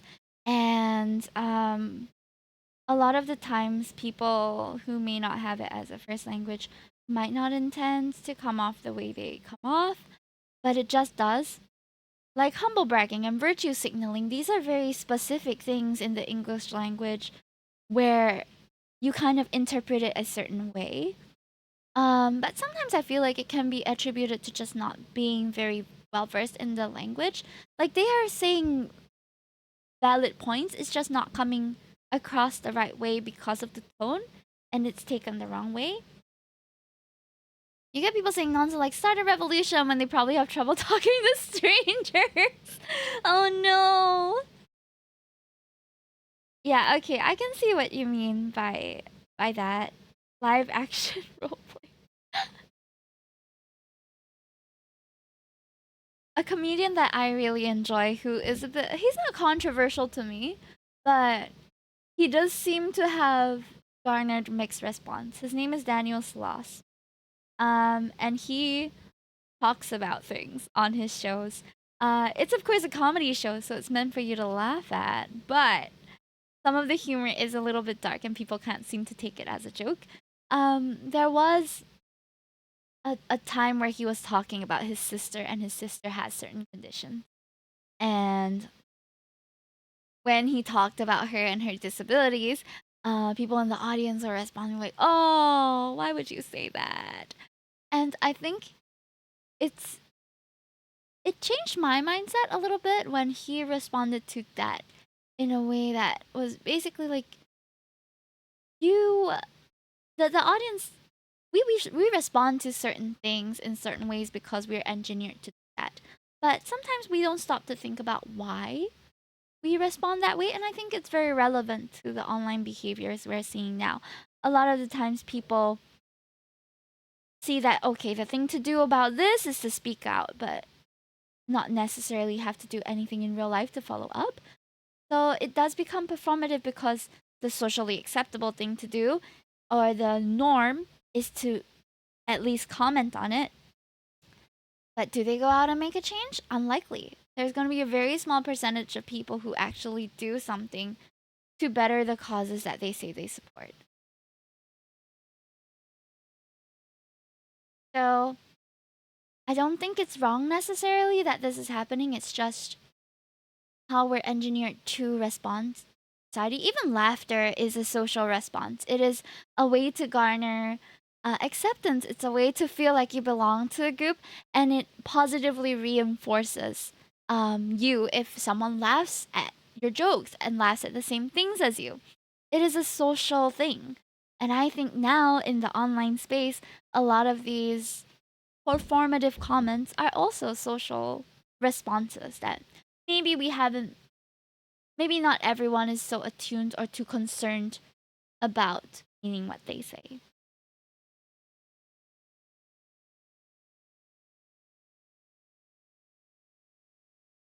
Yeah, but did you know if laughter is a vehicle in which you can get, it's like positive feedback to social acceptance. So laughter is quite important in a lot of relationships, and it's something that helps people ease up to you more easily. So if you are looking to establish a new friendship or relationship with a person, you might want to keep in mind to laugh more and smile more at the things they say at appropriate times, of course.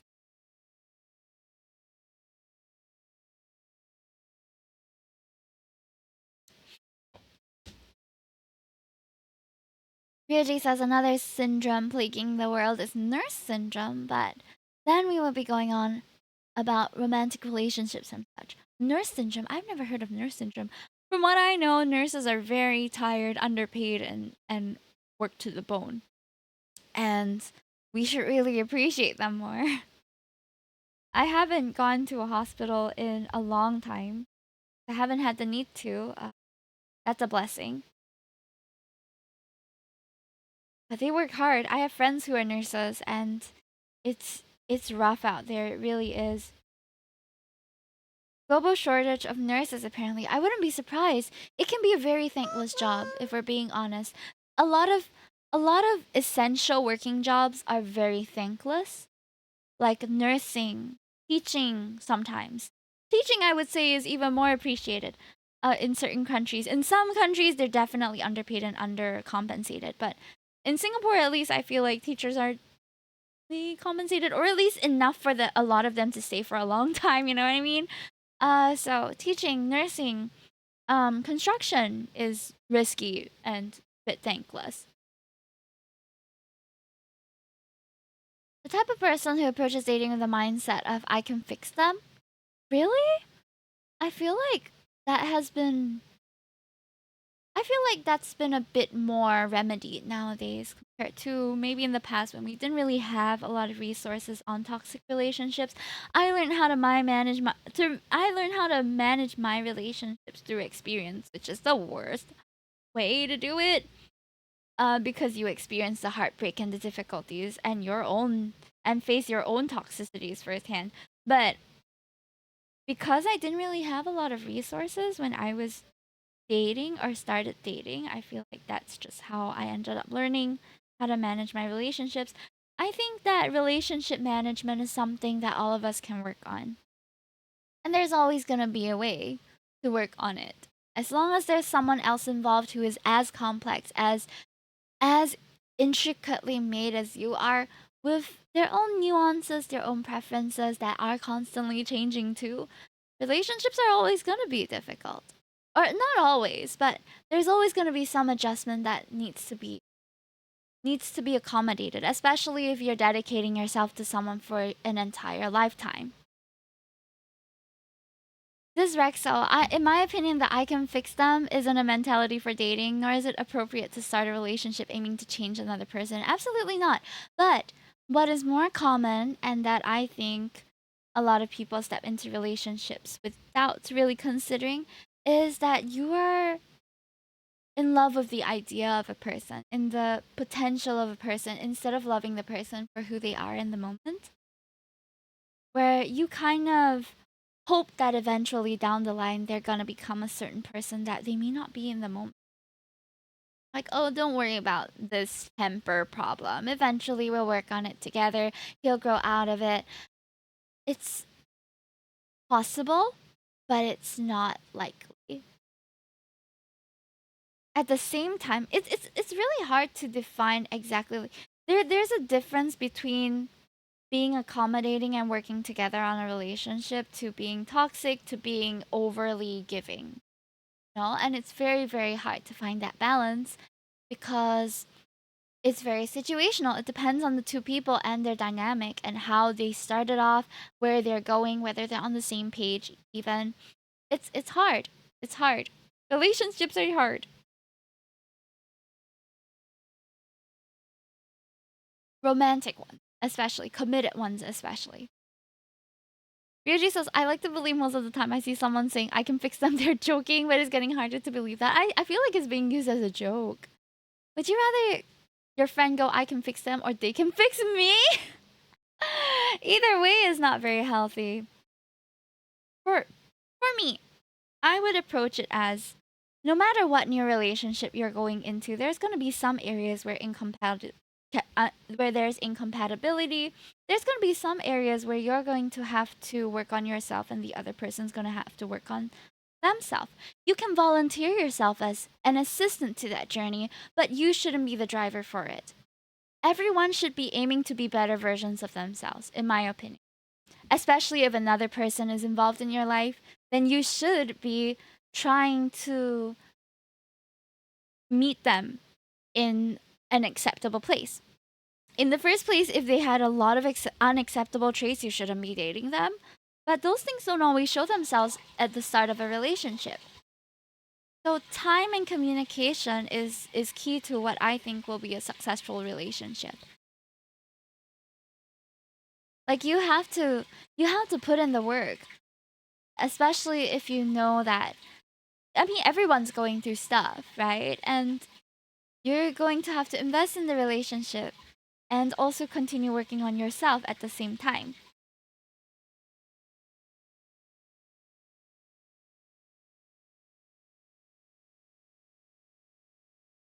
You can fix my car. I seen someone who was deep into the I can fix them mode. I think that's very valid. We feel sunken cost fallacy in every aspect of our life. We spend too much time on a project and then we decide it's too late to restart now. We spend too much time on an art piece and we don't want to restart even though it looks a bit not so good to us because we've already invested a lot of time into it. But sometimes restarting is not a bad thing. It does take a lot of courage to leave a toxic relationship or leave a relationship that does not benefit you or serve you anymore. But it's also very essential because the person that you decide to spend your life with is going to have a major impact on your life. You're going to have to you're going to be going through them with everything.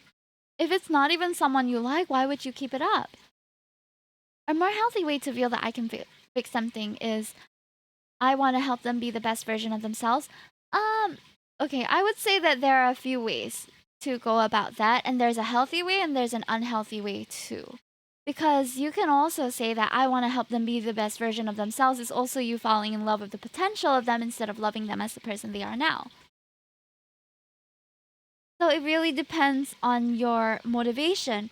Is the person they're so called trying to help become the best version of themselves already on that journey and asking for your help? If they are, then yes, of course you can be their assistant to that. But you also have to monitor your own performance and whether you're able to keep it up or not. Because if it's gonna be so one sided all the time, you're gonna get burnt out too. be the best. I want them to be the best version of themselves by my design. Yeah, exactly. Your ideal or your expectation of their best version could be completely different from what they had in mind too. And then it boils down to compatibility, in my opinion.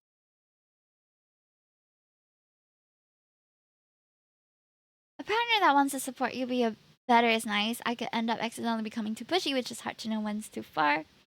Oh yeah, communication is hard in a lot of societies where they're so um I also recently came across this term where it's a ask or guess society. There are ask people who are very direct in their demands and pretty straightforward in saying like, "Hey, I would like if you did this for me or more often. I feel more loved when you do that." Or, "Hey, I appreciate if you stopped making fun of me because it makes me feel bad about myself." That is you asking of someone specifically what you want them to accommodate of you. But there are also societies where guesswork is a very major part of it, where for example, this is the example took off TikTok from the lady who was talking about it. But okay, maybe if I was going to town, to a different town, and I wanted to ask my friend if I could crash on their couch. I know that that friend lives in that city, so I just asked them, "Hey, would it be okay if I could crash on your couch? Feel free to say no." The other person might take offense to that if they wanted you to understand their situation in the first place. And maybe they lived in a small apartment, maybe they aren't able to accommodate you, or maybe they have a family. They might take offense that you didn't consider their situation first. That is a person who prefers the guesswork. I'm more of an ass person, personally, but I also think that depends on the appropriate timing. I think it does, but it also is at the end of the day communication, right? Um and I'm gonna be open and honest with you guys. My husband and I argued. It was over a really small thing. Or it wasn't really a small thing. It was a small thing to me that I didn't know mean much to him. So it was a request of his that I had not accommodated seriously until now because I didn't know it meant so much to him. Because every other time it was just like, "Hey, can you don't do this?" And I was like, "Yeah, yeah, I'm trying," which I do try, you know.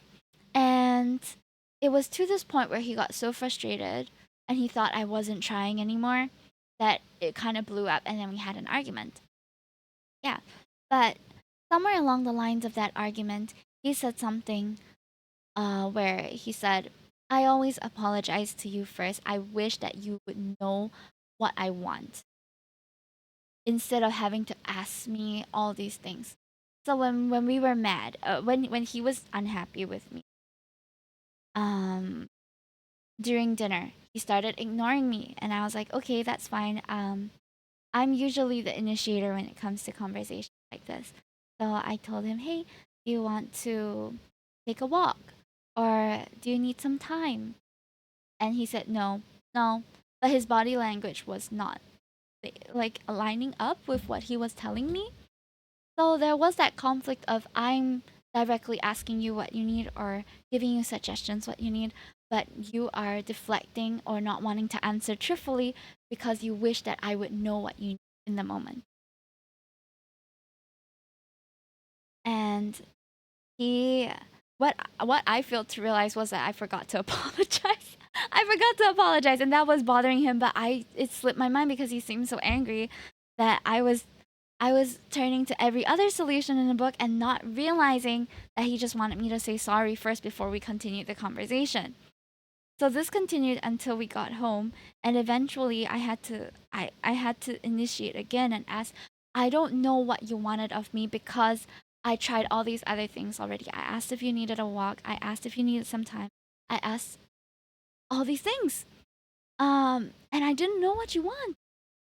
Then what happened was he told me, "Don't you realize that whenever we argue and you're upset that I did something wrong, that I will apologize to you first?" And then I thought about it and I said, "Yeah, I think you do that. Did I forget to?" And he said, "Yeah, you haven't apologized." So I was like, "Oh, I'm sorry that I forgot to." I was so caught up with the body language and how mad you were at me that I forgot this very basic thing. But if you had told me in the moment that you wanted me to apologize, I would have done it immediately. So there's that ask and guess example that I'm giving from a recent occurrence. But at the end of the day, things were fine. You know, we still talked it out and stuff. But that's going to be a necessary part of any relationship, really. Sounds hard. I realize how unexperienced I am for this. This is an exception. This is one of the bigger arguments we've had in a long time. We don't usually argue. But yeah, it happened, and I'm just being truthful with you. Coaches don't play. Awesome that you guys are both working it out. Yeah, I mean we have to, and I'm willing to because I said my vows already. So of course. And honestly, this is nothing that I can't handle. So it's okay. We're both grown adults. So, but communication and loving is hard. It's not easy to start off, but I also feel like just because you've been single doesn't mean you haven't had practice. I've had a lot of friends who were not very good communicators also, where and I was a very bad communicator when I was younger, and I learned through my friends. I was blessed with friends who were very direct and who taught me how they wanted to be communicated with, and in that, because of that, I was a bit more aware that there are different people who may or may not appreciate the way that I argue with them. It depends on the person, and you adjust accordingly, you know? And I'm still friends with those people at the end of the day. The relationships that I was in came and went. The communication wasn't necessarily bad. It was sometimes circumstantial, sometimes because it was a complete deal breaker for me. I've had 2 exes cheat on me, which for me is a deal breaker. Like, I immediately lose all sense of love, nostalgia, positive feelings towards a person if they cheat. But that's my personal deal breaker. And it is a deal breaker for many, but not for all. So I'm not going to judge someone who stays in their marriage because because their partner cheated on them, because if it's within their capabilities to forgive their partner and move forward with them, then it's not my part to say that you shouldn't be together. It's your relationship, not mine. I would personally say that I would leave, but that's just me, you know? Not my circus, not my monkeys. Welcome in, Kaka. 666.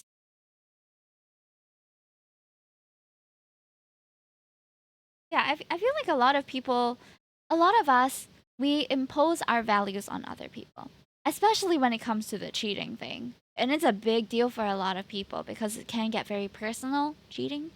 Uh, but not everyone is affected by it in the same way. Some people might find it even low key acceptable or have different tiers for cheating, different levels where they'll consider cheating and not cheating, right? So it's very personal.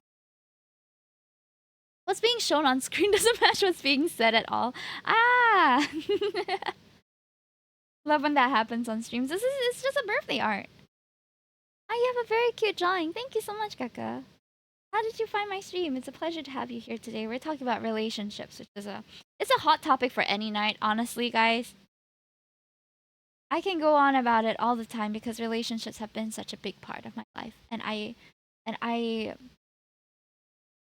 think it's important to have these conversations with each other. Yuji says, you know what's I know this Rexo says, I never understand why someone cheats. The only reason I can ever think of is they have no self restraint at all. Ari says, don't you think that it's not a conversation of accepting or not accepting, but rather a conversation of participation, of conversation with people that don't match your values? I don't think there's a necessity to have to be a part of. Yeah, exactly. I think that's appropriate as well. You don't have to associate with people that don't agree with you. If it imposes on your value system to not to be friends with a person and you're better off without them, it's fine. But I also think that we should be open to understanding the perspectives of others. A lot of the time we can the risk of not associating at all with people who don't agree with you is that you surround yourself with echo chambers, that your whole friendship group are just made of people that agree with each other, which I think is comfortable but not always healthy. But I mean that in a general sense, not in the terms of like cheating specifically.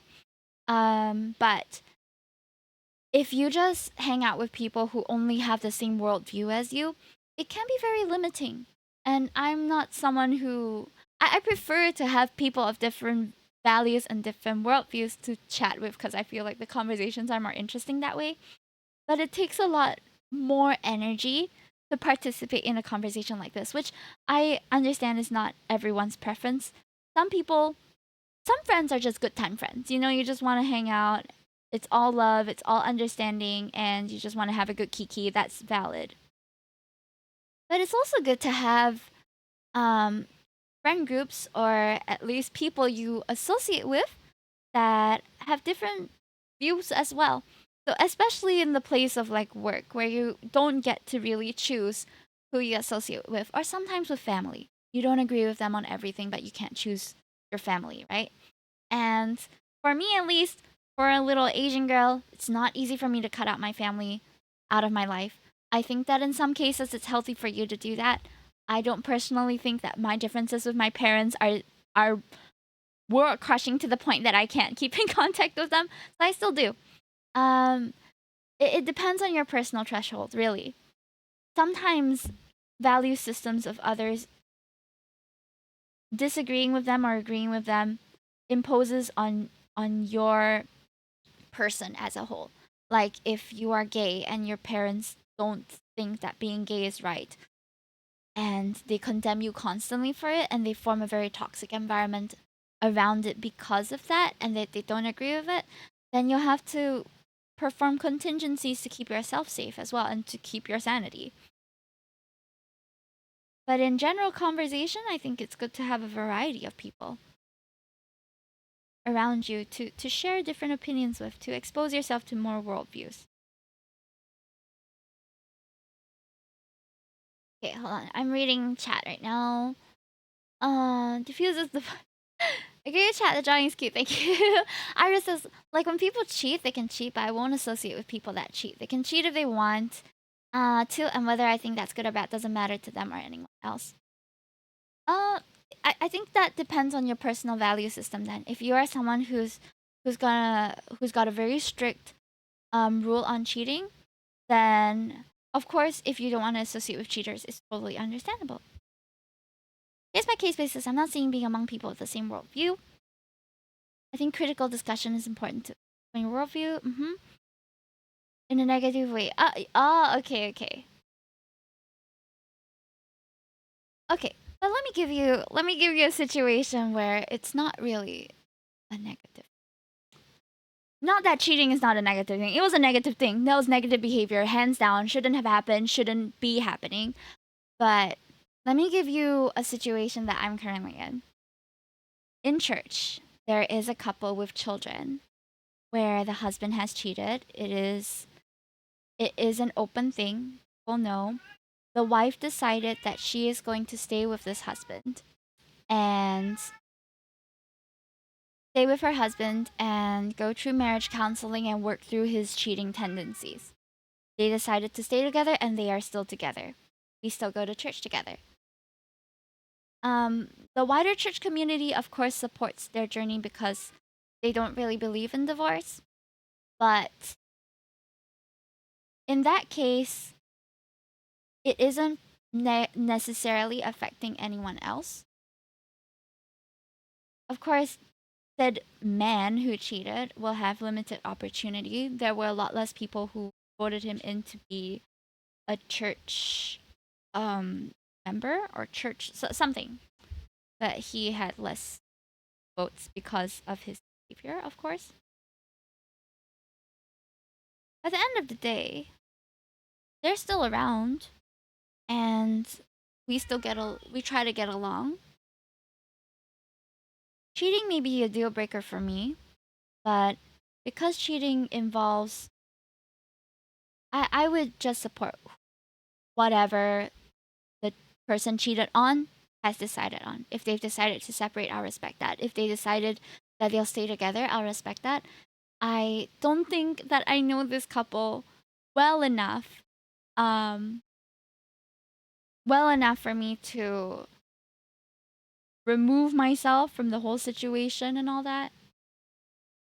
Does the cheating husband and the wife staying with the husband affect you directly? Like, think in the grand scheme of things. What I mean to say is that it would have affected me or my if we were close to them, but it doesn't sound like you're close to them.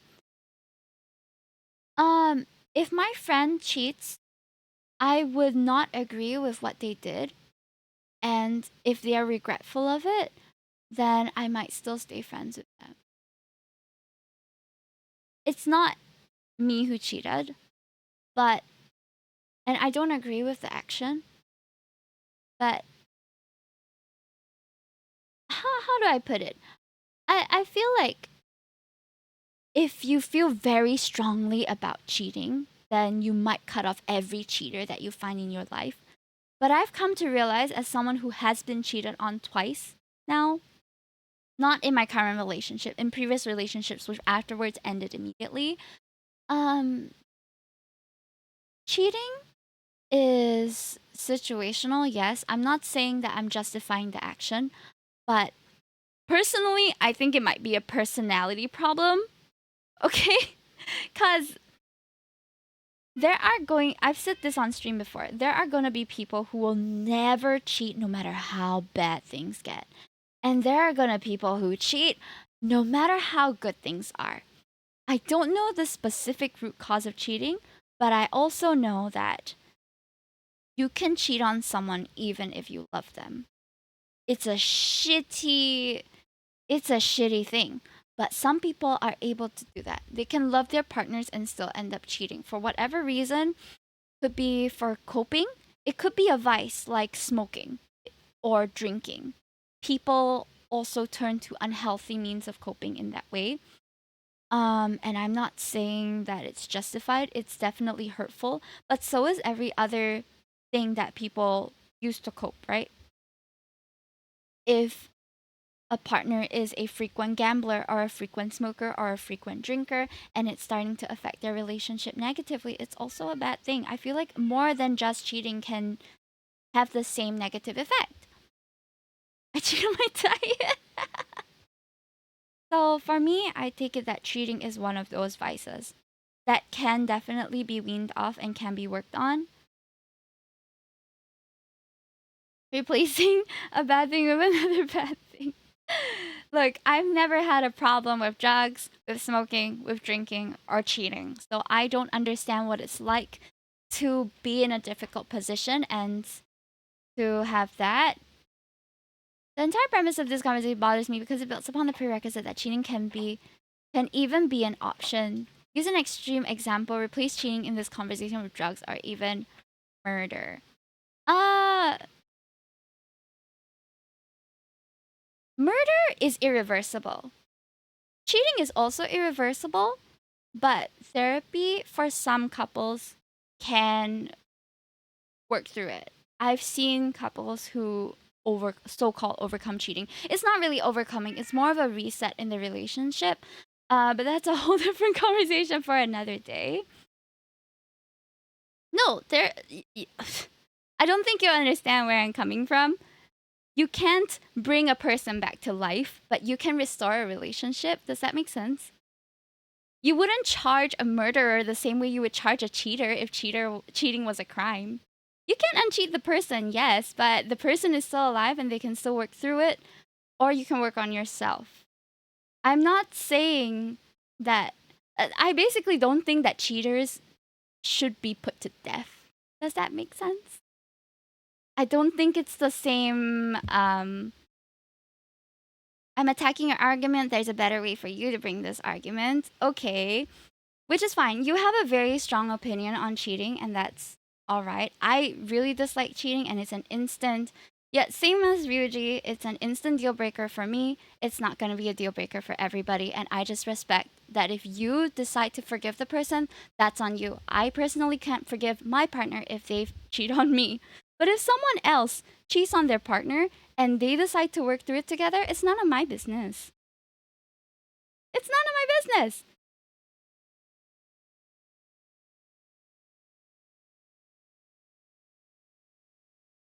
Okay, if you don't like how I'm bringing up my argument, I appreciate the feedback, but I'm just saying the way you're bringing about your argument also doesn't really make sense.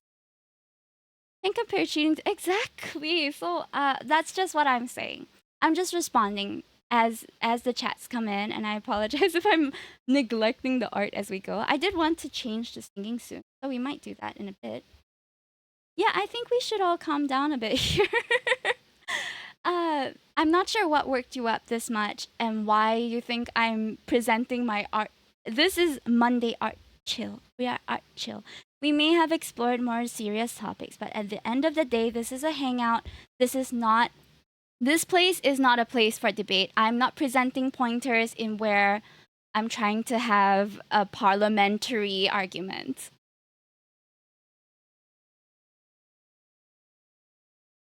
So in case that wasn't clear, this is the vibe here. We're chilling. Exploring drawing facial expressions today. Ooh, nice. Anxiety, welcome in. So you said change topics as I was writing. I don't think we need to change the topic. I just think we should chill.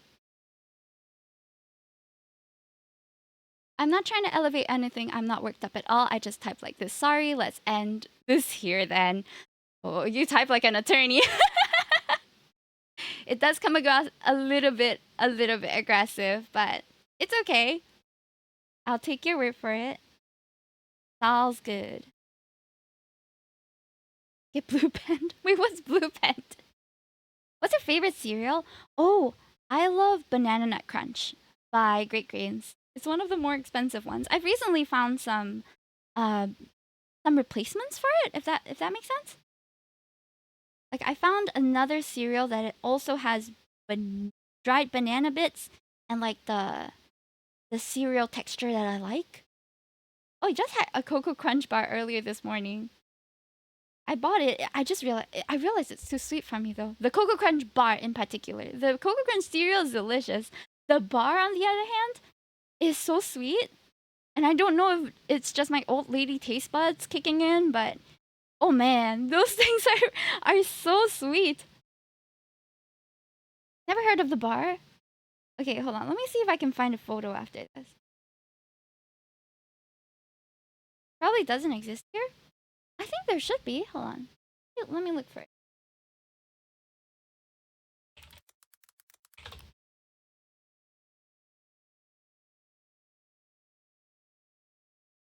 Oh, this one. Found it. Ta-da! Looks like this. And it has it has a white chocolate underlayer over here. Oh, it's super duper sweet. Like it's already chocolate biscuit sort texture. And then there's like it's the white chocolate underneath that makes it extremely sweet for me. I still eat it. I just drink a lot of water or milk while I eat it. Oh, you live in Southeast Asia. Oh, you lived in Southeast Asia. Ah. Oh, is it like the Milo bars? I have Milo cereal bar. Yeah, these are also extremely sweet. I think they just took the same idea. Because it's also white chocolate at the bottom, which is like, bro, it's so sweet, dude.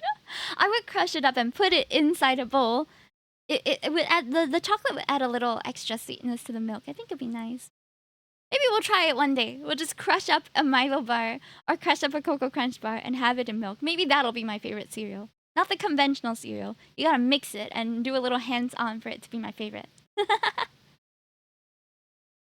I used to not like cereals growing up, but I ate a lot of it because of the dang commercials. Really? I think. Oh my gosh! Do you remember when Kellogg's the whole so-called investigation and research is the word.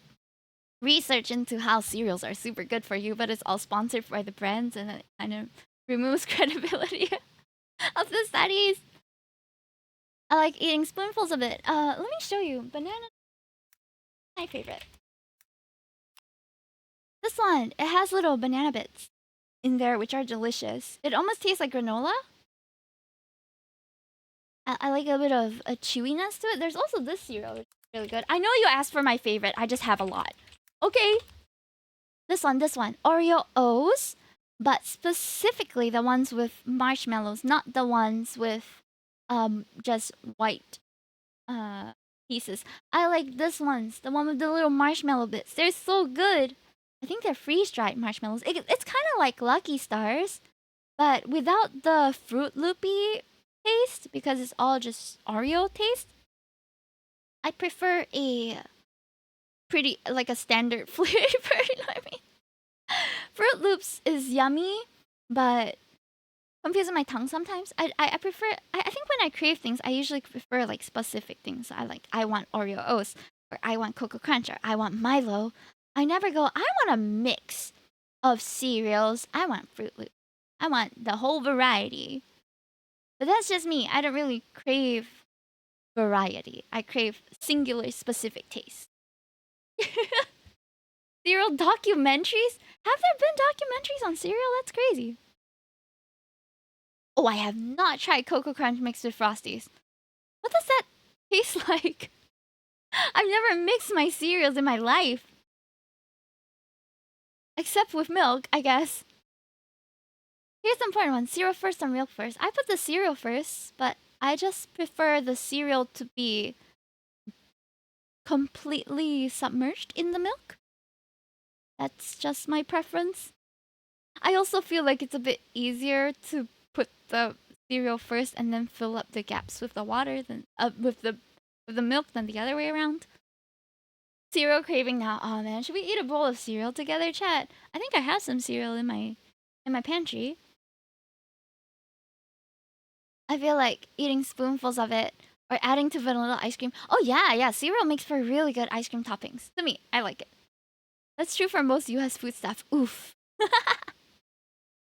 Tastes like Cocoa Crunch mixed with Frosties. Man. Not water, not water. I meant to say milk. I've never tried cereal with water.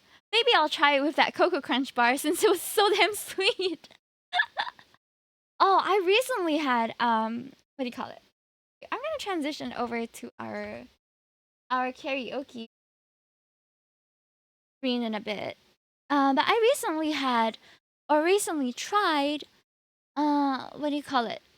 The Luckin Coffee chocolate milk, and it is like liquid brownie, bro. It is so sweet. It was so gao. I couldn't I couldn't stand the taste of it. So it was really sweet. I could still drink it a little bit, but once I got enough down, I added water to it because it's so thick. Have you ever had a Shake Shack milkshake? It was almost it was like maybe 70% Shake Shack milkshake thickness. I don't know if you know what I mean, but the first time I had Shake Shack milkshake, I thought I was drinking liquid ice cream because it was so thick, so gao, and it was delicious. It was just the thick kind of liquid is not really my kind of preference when it comes to texture, so I didn't really like the texture. Shake Shack is different based on country. Oh, is it like the menu wise or the taste? I would think it's true for most fast food that it would taste different in the different countries just because of the accessibility to ingredients, probably. I don't know. I don't run a food chain. When I tried a smoothie in the US and Japan and Singapore, it's pretty different. I'm not surprised though that they don't keep it consistent throughout. They just let their ice cream melt and scam people out of their money. Oh, speaking of scams, have you guys? There was a huge, not really huge, but there was a what do you call it? A controversy that time because of Bread Talk, or was it Bread Talk or another bread brand where they were like, oh yes, homemade soy milk, and then someone saw them just pouring out Yo's soy milk into the cup. And they were like, what the heck? I thought this was home brewed, but this is just repackaged. The other day as well, at a different establishment, like a cafe, I think it was in Dobigot. I can't remember the name of it. But this cafe had something on the menu called super chocolate something. Super chocolate something. But when you looked in through the counter, you could still see that they pasted over a Milo tea. You could see the green peeking out behind the purple sticker that they pasted over to make it super chocolate something. It's just Milo, bro. I just realized this is a Singapore stream, and I thought you were Japanese. Yeah, so it was super Milo actually, but they probably didn't have the rights to use Milo in their menu for whatever reason. I don't think that's a thing, right? Is there a reason why certain establishments can't use certain brand names? Oh, I'm Japanese. I lived in Singapore for 5 years. Oh, that's awesome. How have you found the culture difference so far? Holy cow, I'm Asian too. Are you all my neighbors? This is I do have the Singapore tag and Asian tag, so I don't know how you guys came in, but maybe the algorithm was like this person watches a lot of Singapore/Asian streamers, so therefore I'm gonna recommend this person. I just realized that a lot of you are new viewers. Hi. Thanks for sticking around, by the way. I hope it's been an engaging time with you guys. That you've been enjoying the stream so far. Not every stream is like that. Today I'm in a bit more of a yappy mood. Most of the time we're a little more silly, and if I'm playing games, I'm screaming half the time. So, welcome in. If you have any questions about me, I have a website. Oops. Blah, blah, blah, blah. I have a website as well as an ongoing contest if anyone's doing art, and a FAQ if you want the sort of abridged version of the website.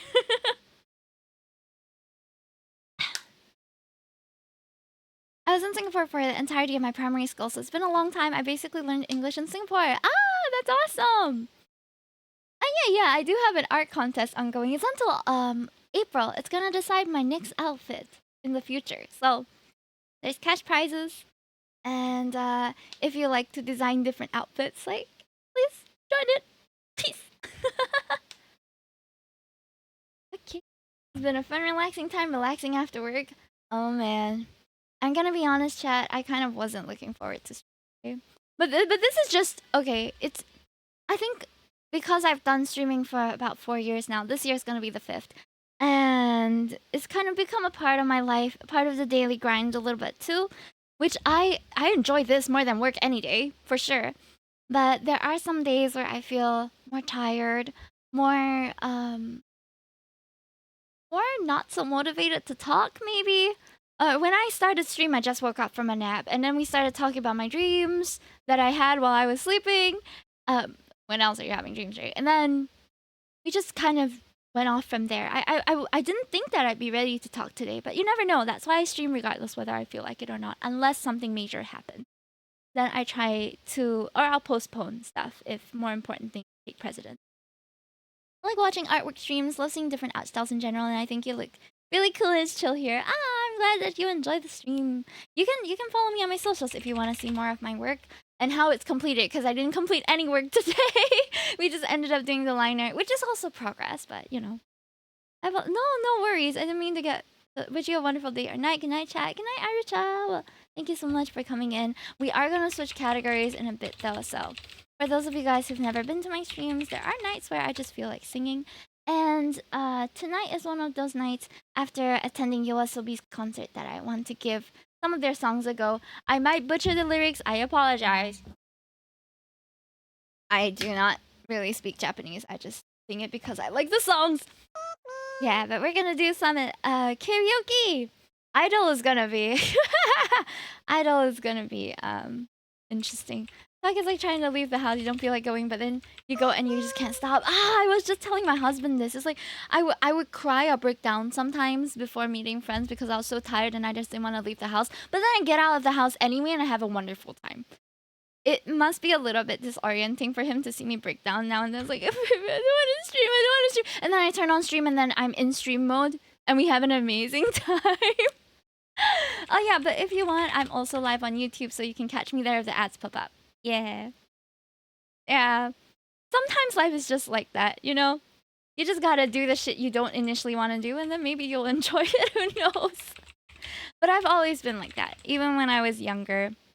It's something that I'm trying to change. I'm trying to get into the mindset a bit earlier instead of panicking beforehand and then doing it and then doing it all right. But when I was young, I didn't like showering. Okay, I'm a stinky winky Singaporean who doesn't like showering in the morning, doesn't like showering overall, and I just wanted to watch my cartoons as a kid. So I would delay going into the shower, into the bath, or whatever when I was young. But the moment I went in there, I'd take forever to come out. I'd be like, "Oh yeah, I love this bath," and then I wouldn't want to come out. But I think it might just be that I don't want to bring myself out of my comfort zone in the moment, to have to change my mindset, change my physical location, and just prepare to do something else.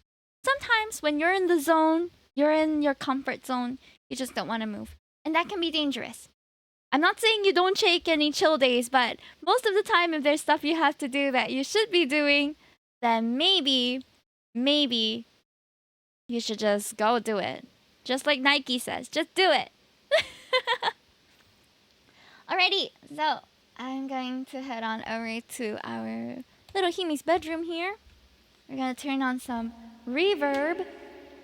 And oh, my 2.0 should be hidden. There we go. You don't like showering as a kid? Bathing isn't just a shower. It's swimming, it's pretending to be a waterbender. For me, it was diving. I had this little... My mom had this little... it's a wash tub for washing clothes, but I would fill it up with water and sit in there because I was pretty little. And then we had this little, like, translucent scoop thing. And I put that on my face and then go down and I'm snorkeling. There's nothing to see but my feet, but I'm snorkeling. Yeah. Alrighty, what YOASOBI song should we do tonight? Okay. YOASOBI concert just ended. Withdrawal karaoke now. Though, I'll preface this with saying I don't know a lot of the songs by heart. Gotta put in headphones for this. Okay, I hope it's worth it. Oh my god, you are putting in the effort to put on headphones for me. Okay, let me just stand up as well. Whew. Oops. Excuse me. Excuse me. I felt like a dying game character there. I could just kill a rabbit in game, and it was Achoo! And it just died. All right, let's see. What is a song I know? Gesundheit. Hope I spelled that right. I wouldn't know. Time to turn the volume knob all the way to the max. Aw, look at you. Thank you so much for the bless you.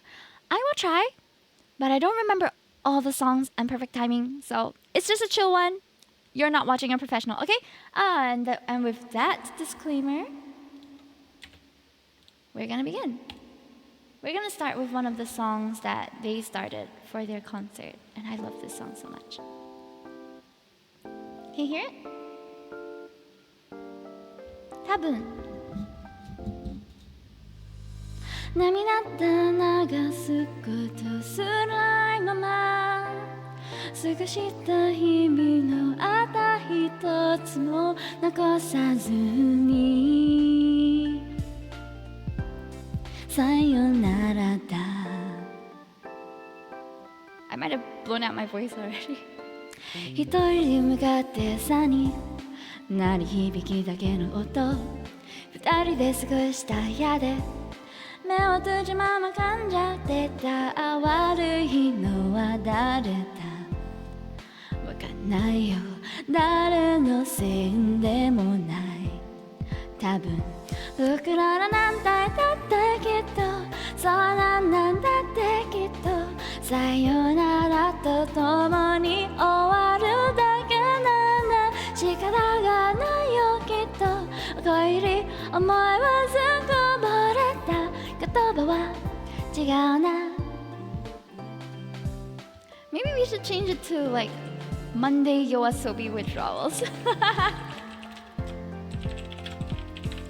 一人で向かった朝にふともう誰かのこと二人で過ごした日々の当たり前がまだ残っている悪いのは君だそうだけ悪いのは僕だ多分これも大衆的でないでしょそれは最終的な答えだよ僕らだんだんとずれていたのそれもただよくら聞きなりだストーリーだ穴に輝いていた日々にすら誇りは積もっていくんだ僕はなんだいだってきっとそうなんだ、だってきっとさよならに続く道を歩くんだ。仕方やだよきっとおかえり、いつものようにこぼれ落ちた。 I'm sorry, I haven't warmed up. Okay, we reset the title. Mommy.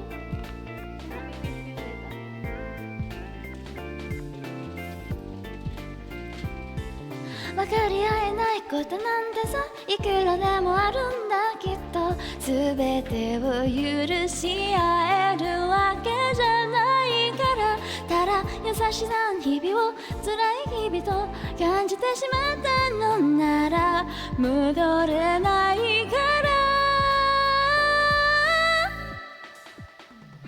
僕らのなんだいだってきっと、僕らのなんだいだってきっと、そんなんなんだってきっと、さよならとともに終わるだけなんだ。仕方がないときっとおかえり、思いはずこぼれた、言葉は違うな。それでもなんなんだってきっと、さあなんなんだってきっと、始まりに戻ることができたならなんて思い出しまうよ。おかえり、どこかずこぼれた、こぼんのみ笑った。少し冷えた朝ら。My husband just refilled my water. Thank you. Can we say thank you, Chewy?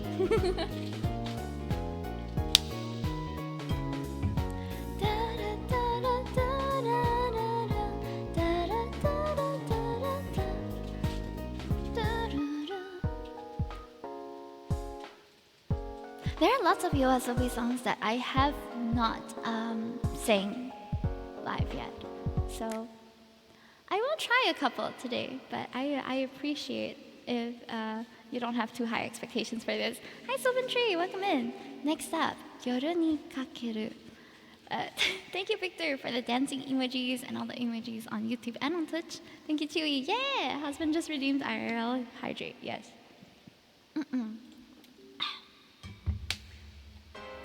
Oops. Okay, I gotta make it a bit. 沈むように溶けてゆくように、二人だけの空が広がる夜に。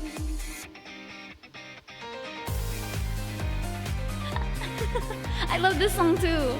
This was their final song. I think they ended on this one. It was so good, guys. Oh my god.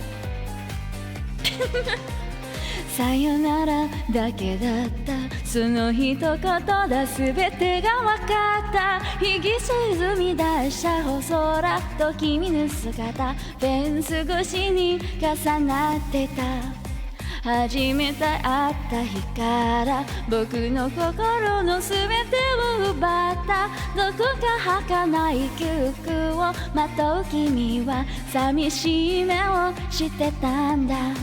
いつだってチクチャクとなる世界へ、なんでだってさ、触れる心ない言葉うるさい声に涙だこぼれそうでもありきたいなれよボケ、きっと二人なれ見つけられる。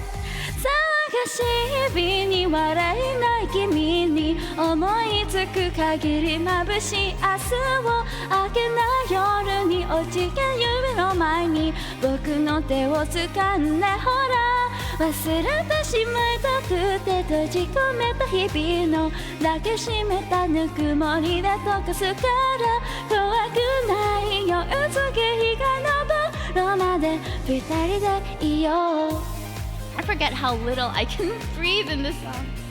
Maybe I should have saved this for later when I'm more warmed up. Neurodivergent anime fan, welcome in from YouTube. Nice to see ya. It's only gonna get faster. 君にしか見えない何かを見つめる君が嫌いだ。見とれているかような恋するようなそんな顔が嫌いだ。信じたいけど信じらないけどそんなどうしたってきっとこれからだっていつもだってその束を受けたんだくよそれでもきっといつかはきっと僕らはきっと分かり合えるさ信じてるよ Shinji's gotta stay for this one. His name was mentioned. Thank you for the hearts, whoever is sending them on YouTube. And thank you, YOASOBI. Thank you for the dancing emojis as well. Yeah, he with blankies. もう嫌だって疲れたんだだがむしゃらに写真の出た僕の手を振り張る君もう嫌だって疲れるのなんて本当は部下も言いたいんだあるまってちくちゃきとなる世界でなんでだってさ君はそうめのない白よくばどれもそれがない終わりにしたいだなんさやりたいこの晩違うよき君は初めてわかった探し日々に笑えなくなっていた僕の目をいつる君は綺麗だあげな夜にこべれた涙も君のあげあに溶けてく変わらない日に泣いていた国を君は優しく終わりへと誘う沈むように溶けてゆくように染みついた霧が晴れる忘れてしまったくて閉じ込めた日々に差し伸べたくれた君の手を取る涼しい影が雲の親がように今吹き抜けていく繋いで手を離さないでよ二人今夜が駆け出してくI got thrown off. I didn't realize that I forgot to change my stream title on YouTube. I'm sorry for misleading you. But yeah, we're doing music right now. Oops. What I should do is reset my YouTube stream every time that happens. I forgot this thing. What's on the screen called? The song? We sang Yoru ni kakeru. Wait, we should probably do the set list. Hold on. Let me do the set list. So,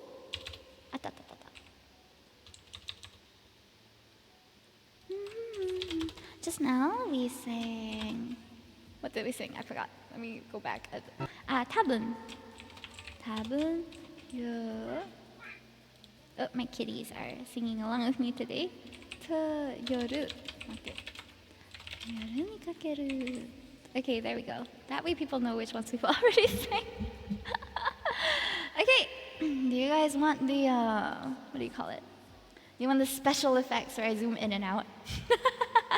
Tell me which you prefer, okay? I think it's a bit more engaging, but it's also a bit like, how to say it? See, boom! I'm up close now. Okay, we might sing some other songs within the same genre, we shall see. Because next up, I'm going to be watching Ado in May. She's coming to Singapore in May, and I'm really looking forward to that. I'm going to try Idol Don't Kill Me. Meow meow. I'm going to be... I missed the start. I am not the perfect idol. ごめんなさい. Kitty. 無敵の笑顔ブラスメディア知りたいその秘密ミステリアス抜けてるとこさえ彼女のエリア完璧で嘘つきに君は天才的のアイドル様今日何食べた好きな本は遊びに行くならどこに行くの何を食べたい空は内緒何を嫌いでものらりくらりそう淡々とだけどさんさんと味噌だ見えないひじみちは蜜の味あれもないないないこれもないないない好きなタイプをあゆとさとあえて誰かを好きになることなんて私わからなくてさ嘘か本当か知れないその言葉にまた一人落ちるまた好きにさせる誰も夢奪われてく君は完璧で究極の愛の子にさえ合われない一番星のお前代わりああその笑顔で愛してるんでにしていくその瞳が背中玉がそれもそら完全な愛はいはいあの子は特別です我々は花からおまけです美味しさまの日かと薬 B です全てがあの子の悪がわかんないさるくさいなでも知ってなんてないわけじゃないこれはなんてじゃないから下さない完璧じゃない君の許せない自分は許せない誰よもの強い気もが意味込めない誰もが信じあがめれずまさに最強の無敵の愛が抜けなんて見払わない立ち番星をやろしてる弱いとこなんで見せちゃダメねだから見ずに無事なのけちゃいやいやそれこそ本物の愛得意の笑顔だわキスメディア隠しきるほの秘密だけは愛してるって嘘でつもキャリアこれこそ私なりの愛だ流れる汗むかりのアクアルービーを隠したこのまぶた歌い踊り舞う私はマリアそう嘘はとびきりの愛だ誰かが愛されたことも誰らどこと愛したことものただ私の嘘がいつか本当になることを信じてるいつかきっと全部手に入れる私はその欲張りの愛と等しないでみんなのことちゃんと愛したいからもう嘘はつくのこの言葉をいつか本当になるを願ってそれでもまだ君と君のだけは言えず言ったけどあやっと言ったこれは絶対嘘じゃない愛してる I like you sing cats but I don't think I know that song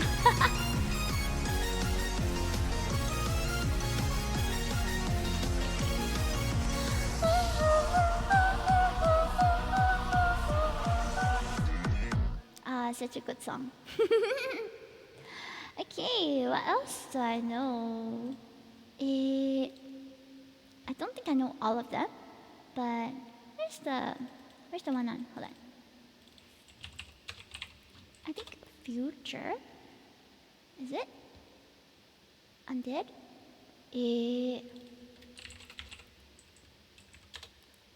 Where is mine? Oh, I do like. Where is mine? Do I know this one? Oh no, I don't know this one. Not Undead. Not Where is mine either. Hello, Daniel. Welcome in. Oh, I know Biri Biri though. I like this one. It's very cute. It's not very popular, but it's very cute. Let me try. It's the Pokemon one. Hello, welcome in. Kaibutsu? Oh, it might be.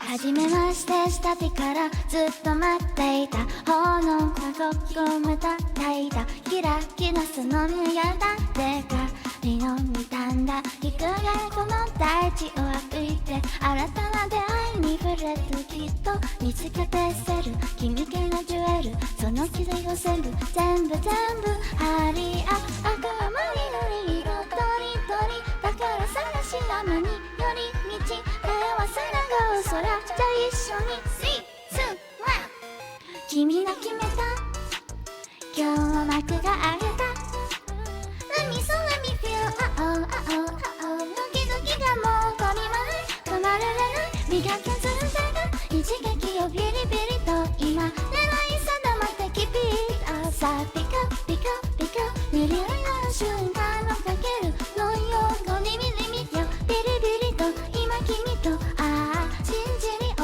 君もヒリヒリのリビングをギリギリも楽しむよ銀河クイズ星はどんなんでさ信じにだ誰もが愛だ袖のもの獲物のままのグレスし遊ぶいて難しいものだパスした面白いなる街へスルスル知るたるのは How to なら ABC から XYZ I'm sorry. I'm way more familiar with the English version of this because I did a cover on it. It's on my YouTube if you want to check it out. And I also drew art of it, so yeah. やっと目がえられた Let me so let me feel ドキドキするの君を愛したリライスする朝も次が見える夜もついないないものぶつかり合う新感傷をそうしたでもたまいな夢が見たこのステージで君に決めた味わい的な時をさ時の長感じることの先にこう理由に包まれた一撃をピリピリと今狙い定めてきてたさあピカピカピカぬるいな瞬間にしよういつつなのリリリのしかしこの君も瞳に君の寒いからこれバイバイお未来をゲットピリピリとキラ君とチリチリoh gimme gimme moreヒリヒリの living living oh キリキリも楽しむの Oh yeah, the YOASOBI vocalist is super awesome. I love all her different songs. This one in particular is very cute to me. I cannot remember which is the song. Wait, let me see if I have it. Oh, I can't charge my phone. My phone is dying. Okay, nande? It's not charging. One moment.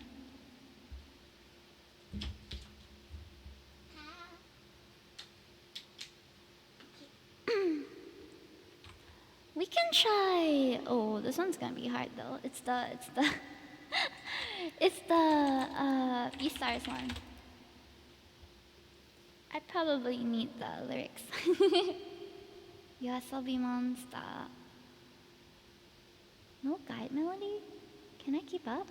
I don't know if I remember how it goes. Let's try first. If I can't keep up, I'll do the one with the guide melody.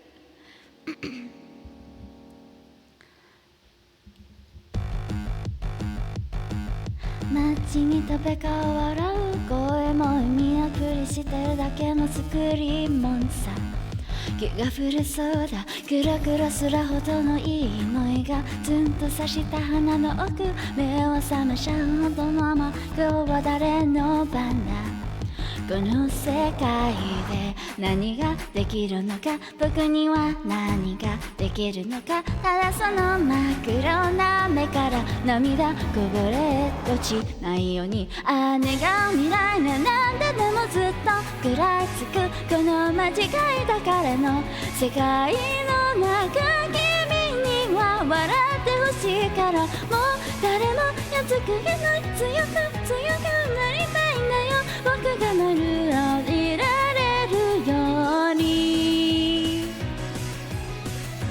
Oh, what did you have to change it to?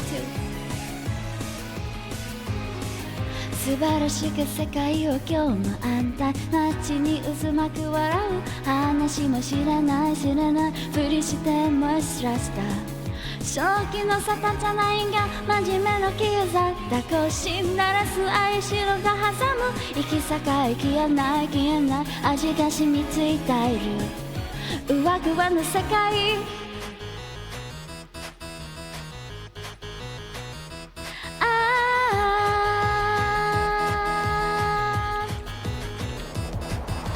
記憶だ修行生きること誰も悲しませずに生きることはみ出さずまさかに生きることそれが間違わないで生きることありのまま生きることが正義が試しくれはの正義が僕のあるべく姿とどまんだ本当の僕は何者なんで教えてくれよI love that emo 教えてくれよ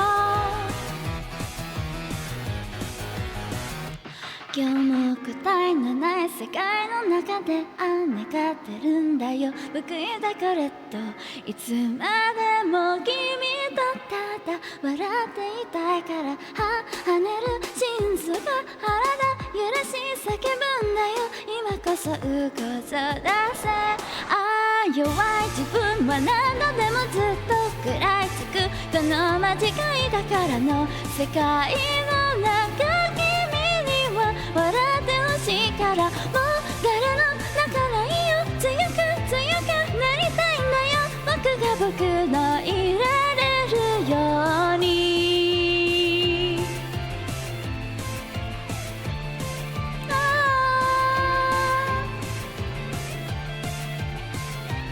ただ君を守るそのために走るんだよ僕の中の僕をこれる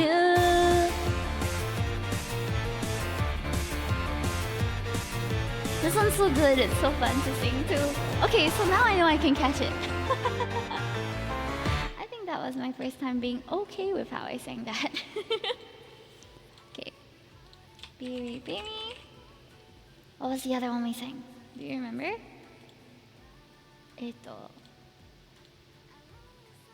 I don't? Okay. Right, I got it. Alright, what else do we have?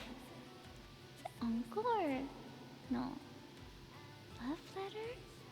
I can't remember some of them. Pop into tabun sagenshoku. What's this?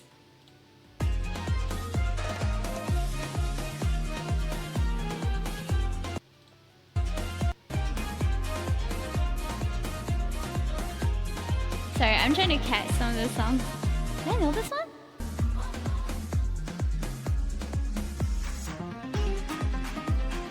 Okay, I think I can sing it with the guide melody. Otherwise, I'll have a bit different. Oh, it's called RGB? Ah, okay.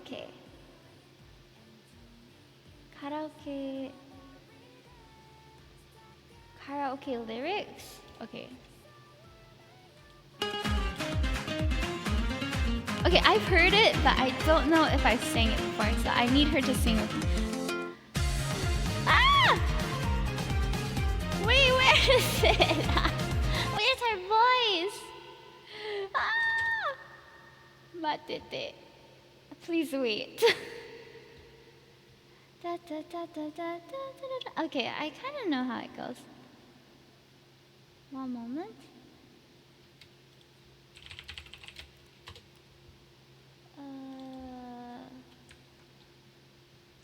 Sorry. Oh, just in time for the ad. Sangenshoku.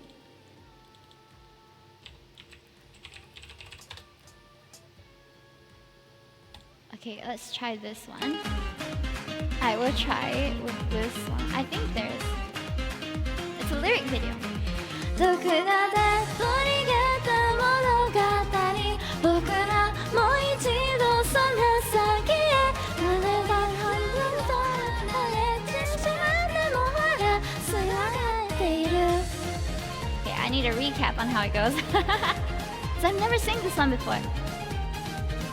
それじゃまだで交わした言葉あれからいつき朝日も見たんだそれぞれ暮らしを避けてあの日の続き再会の日待ち合わせまでの時間だから過ぎた夕方に胸がなる花々の空見上げればあの日と同じようにかけるなれないの橋ここがもう一度出たんだよ僕らつなげていけたんだずっと話したいこと吸いたいことがあってるまでないからほら届けて写真を巡る季節に咲かせてて続く道のその先まで晴れたり寒かったりさ強く結び直してたならまた会えるあなただけおにな晩鐘まないでただだけを出すからいさ This is kind of right ことは気づけばちょっと暗く結構できるせの変える欲しいものがそうさそれでも変わってしまったことだけ Yeah, that's super fast いくつもあるだけど今日だけは OK なほどあのほらのままで I'll nail it one day Just watch, but not today. Today is not that day. It's a nice song.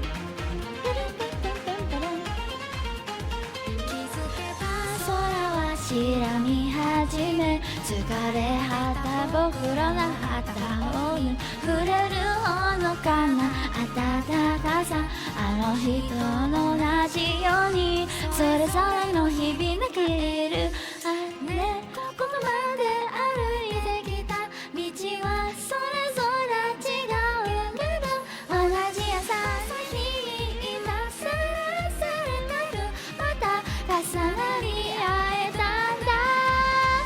どこかで途切れた物語僕らもう一度その先へ話したいこと忘れたいこと話を埋めてゆくようにほらだけどそういうでもいつか無理だった赤い夕日も共に過ごした青い日々も忘れないから消え緑が見るけどに会えるから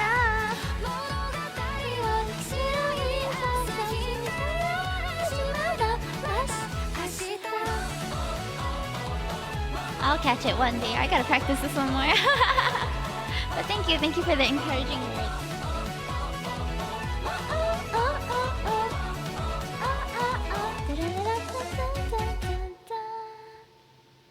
I like this one so much. It's so cute. And it's about colors. Three primary colors. But I'm realizing some patterns in YOASOBI songs. There's always a pitch change up or a rap part. I'm not sure how to explain it, but you just know when it's a YOASOBI song. They've got their brand already. What's this one?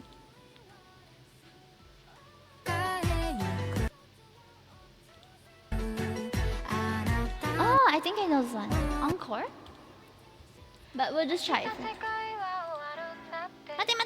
Mate.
しも世界が終わらなくって足利がやってきたならねその時をただ一緒になんて Oh, that's so cute. I like this song a lot. Okay, this encore. I'm just gonna keep adding so that one day I will add all this into my, what do you call it? Into my song list. もう少しだけ。え Do I know this one? I don't know if I know this one. It's quite a cute one, I think. Right? Oh, okay, I know which one. もう少しだけもう少しだけ踏み出せたのならそう小さな優しさを分け合ったのなら溢れた一日が素敵になってよくほらそうやってあなたの喜び巡ろう Okay, after this one, I'll sing one that I'm familiar with. I'm sorry, you guys had to see me struggling for the past like 3 songs. I hope you guys are having a good day.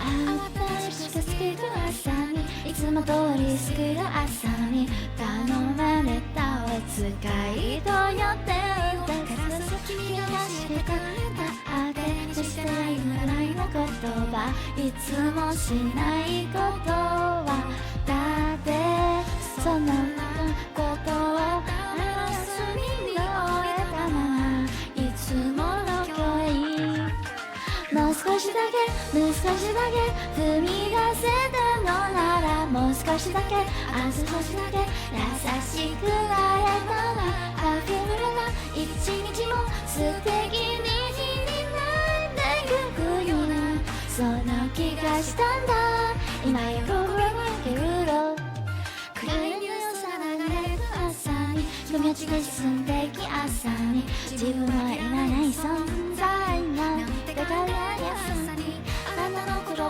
追い出したんだあなたが描かれたかった久しぶりに会いに行くよ今すぐに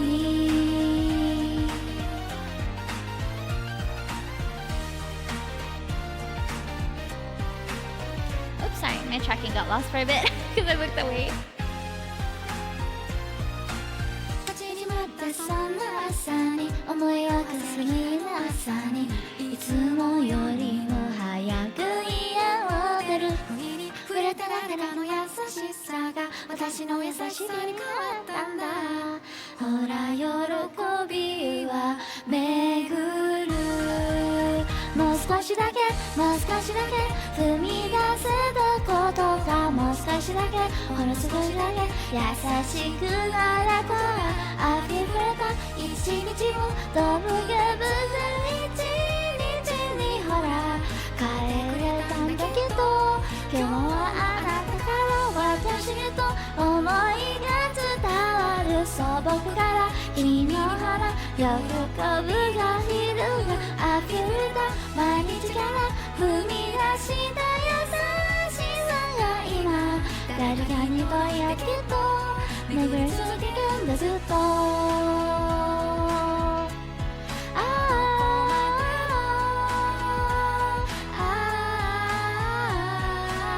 今日もどこかへあんたらが今は生きるあなたから小さな幸せを見つけられますように Okay, this is a bit harder for me, but it was fun to sing. A lot of these are like mildly familiar, but not very familiar. Okay, there we go. So this is more of YOASOBI learning stream. Okay, next one. We know, you know, we all know this one. Wait, let me see the volume first. Okay, we got it. Should we end here? Oh, I should. Let's end with one that I'm familiar with, okay? And I don't know if you guys are sick of this song, but I like this one a lot. 夢の中で見えた未来のこと夏の夜君と並ぶ影が二つ最後の花火が空に昇って消えたら空を合図にいつも通りの朝にいつも通りの君の姿思わず目をそらしてしまったのはああどうやったって忘れられない君の言葉今もずっと響いてるから夜を抜けて夢の先へたどり着きたい未来へ本当にあの夢に本当に今の不安になってしまうけどきっと今を抜けて明日の先へ二人だけの場所へもうちょっとどうかからないでもうちょっと君からの言葉あの未来で待っているよ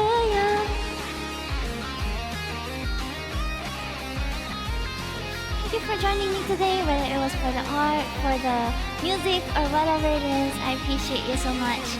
I hope you guys are looking forward to Wednesday and Thursday and Saturday where I'll also be streaming too. No, spam me! 誰も知らない二人だけの夜待ち焦がれていた景色と重なる夏の空に未来と今つながるように開く花火君とここでほらあの夢をなぞる見上げた空を飾る光が今照らして横顔させたこの景色のためにそっとほら二つの未来が今重なり合うバランバランバランバンバンああ夜の中で君と二人たどり着いた未来へ大丈夫思いはきっと大丈夫伝わるあの日見た夢の先へああ今を抜けて明日の先でまた出会えた君へもうちょっとどうか終わらないでもうちょっと許せいかの花火が今二人と包む踊らない世界に秘めた好きだよ Thank you for the stream. Thank you for being here. I hope you guys enjoyed your time. It's been great. Bum, bum, bum, bum. Thank you! Thank you for coming in. I really do appreciate you guys so much. I had a lot of fun with you today, and I hope that you have fun with me too. We talked about all sorts of stuff. We sang some songs, and I'm really happy with how today's stream went. So, thank you. I'm gonna just what was the last two songs we sang? Okay, and then we had Ano Yume Nasote. There we go. Oh, we have the English version playing on Spotify right now. Okie dokie.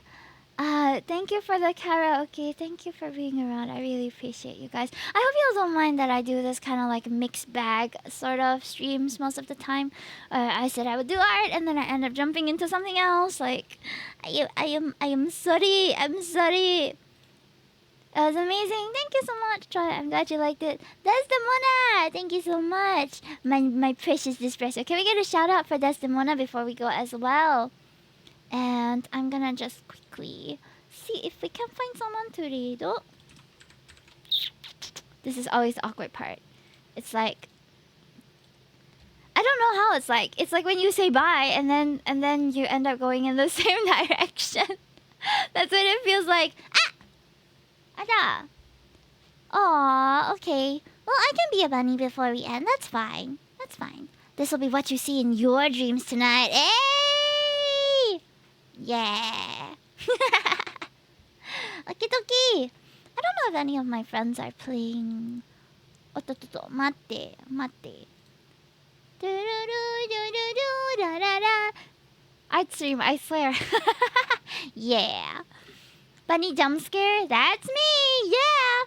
Thank you for streaming. Thank you, Chingo, for being here. Can we get a shout out for Chingo as well? And whoever else is in the chat that I have not said hi to today. Ah! Hello Kitty. I'm gonna be playing Hello Kitty tonight. Oh! Oh my gosh. I have a friend who's doing, ito. Ah! Yoru o nukete, asu no saki de. Oh, never mind. She's sleeping. I thought that I have a friend who is debuting, but she's asleep right now. I do have Yuvi though. Yuvi is a Singapore streamer as well, and she's doing whatchamacallit, karaoke as well. So yes, let's go enjoy her stream, shall we? Thank you so much for redeeming Bunny. And for those of you on YouTube, we are raiding this person. I don't know how to raid on on YouTube, so we're going to be raiding through Twitch. So you can join us there. Yeah! Okay, I'm gonna go shower, eat my nasi lemak, and then play Hello Kitty Island Adventures. So it's a cozy night for me tonight. Good night, everybody! It was wonderful seeing you, and I will see you next stream. Next stream is on Wednesday, by the way. We're going to be doing Celeste again. And then on Thursday, it's going to be Hear Me Out Cake! Yeah, I'm going to tell you all the cakes that I would get a piece of. Woohoo! Joined by Min and Cat. I think it'll be quite fun. So do tune in for that. And Saturday is going to be my Heart to Heart. So it's going to be a mixed bag of streams this week also. I hope you guys aren't too disoriented. It's like, oh, she's so wholesome. She's so real. And then she's like, I'm gonna bang all these inanimate objects that I've seen growing up in childhood. All right. Well, bye bye. Have a good one. I should stop talking now.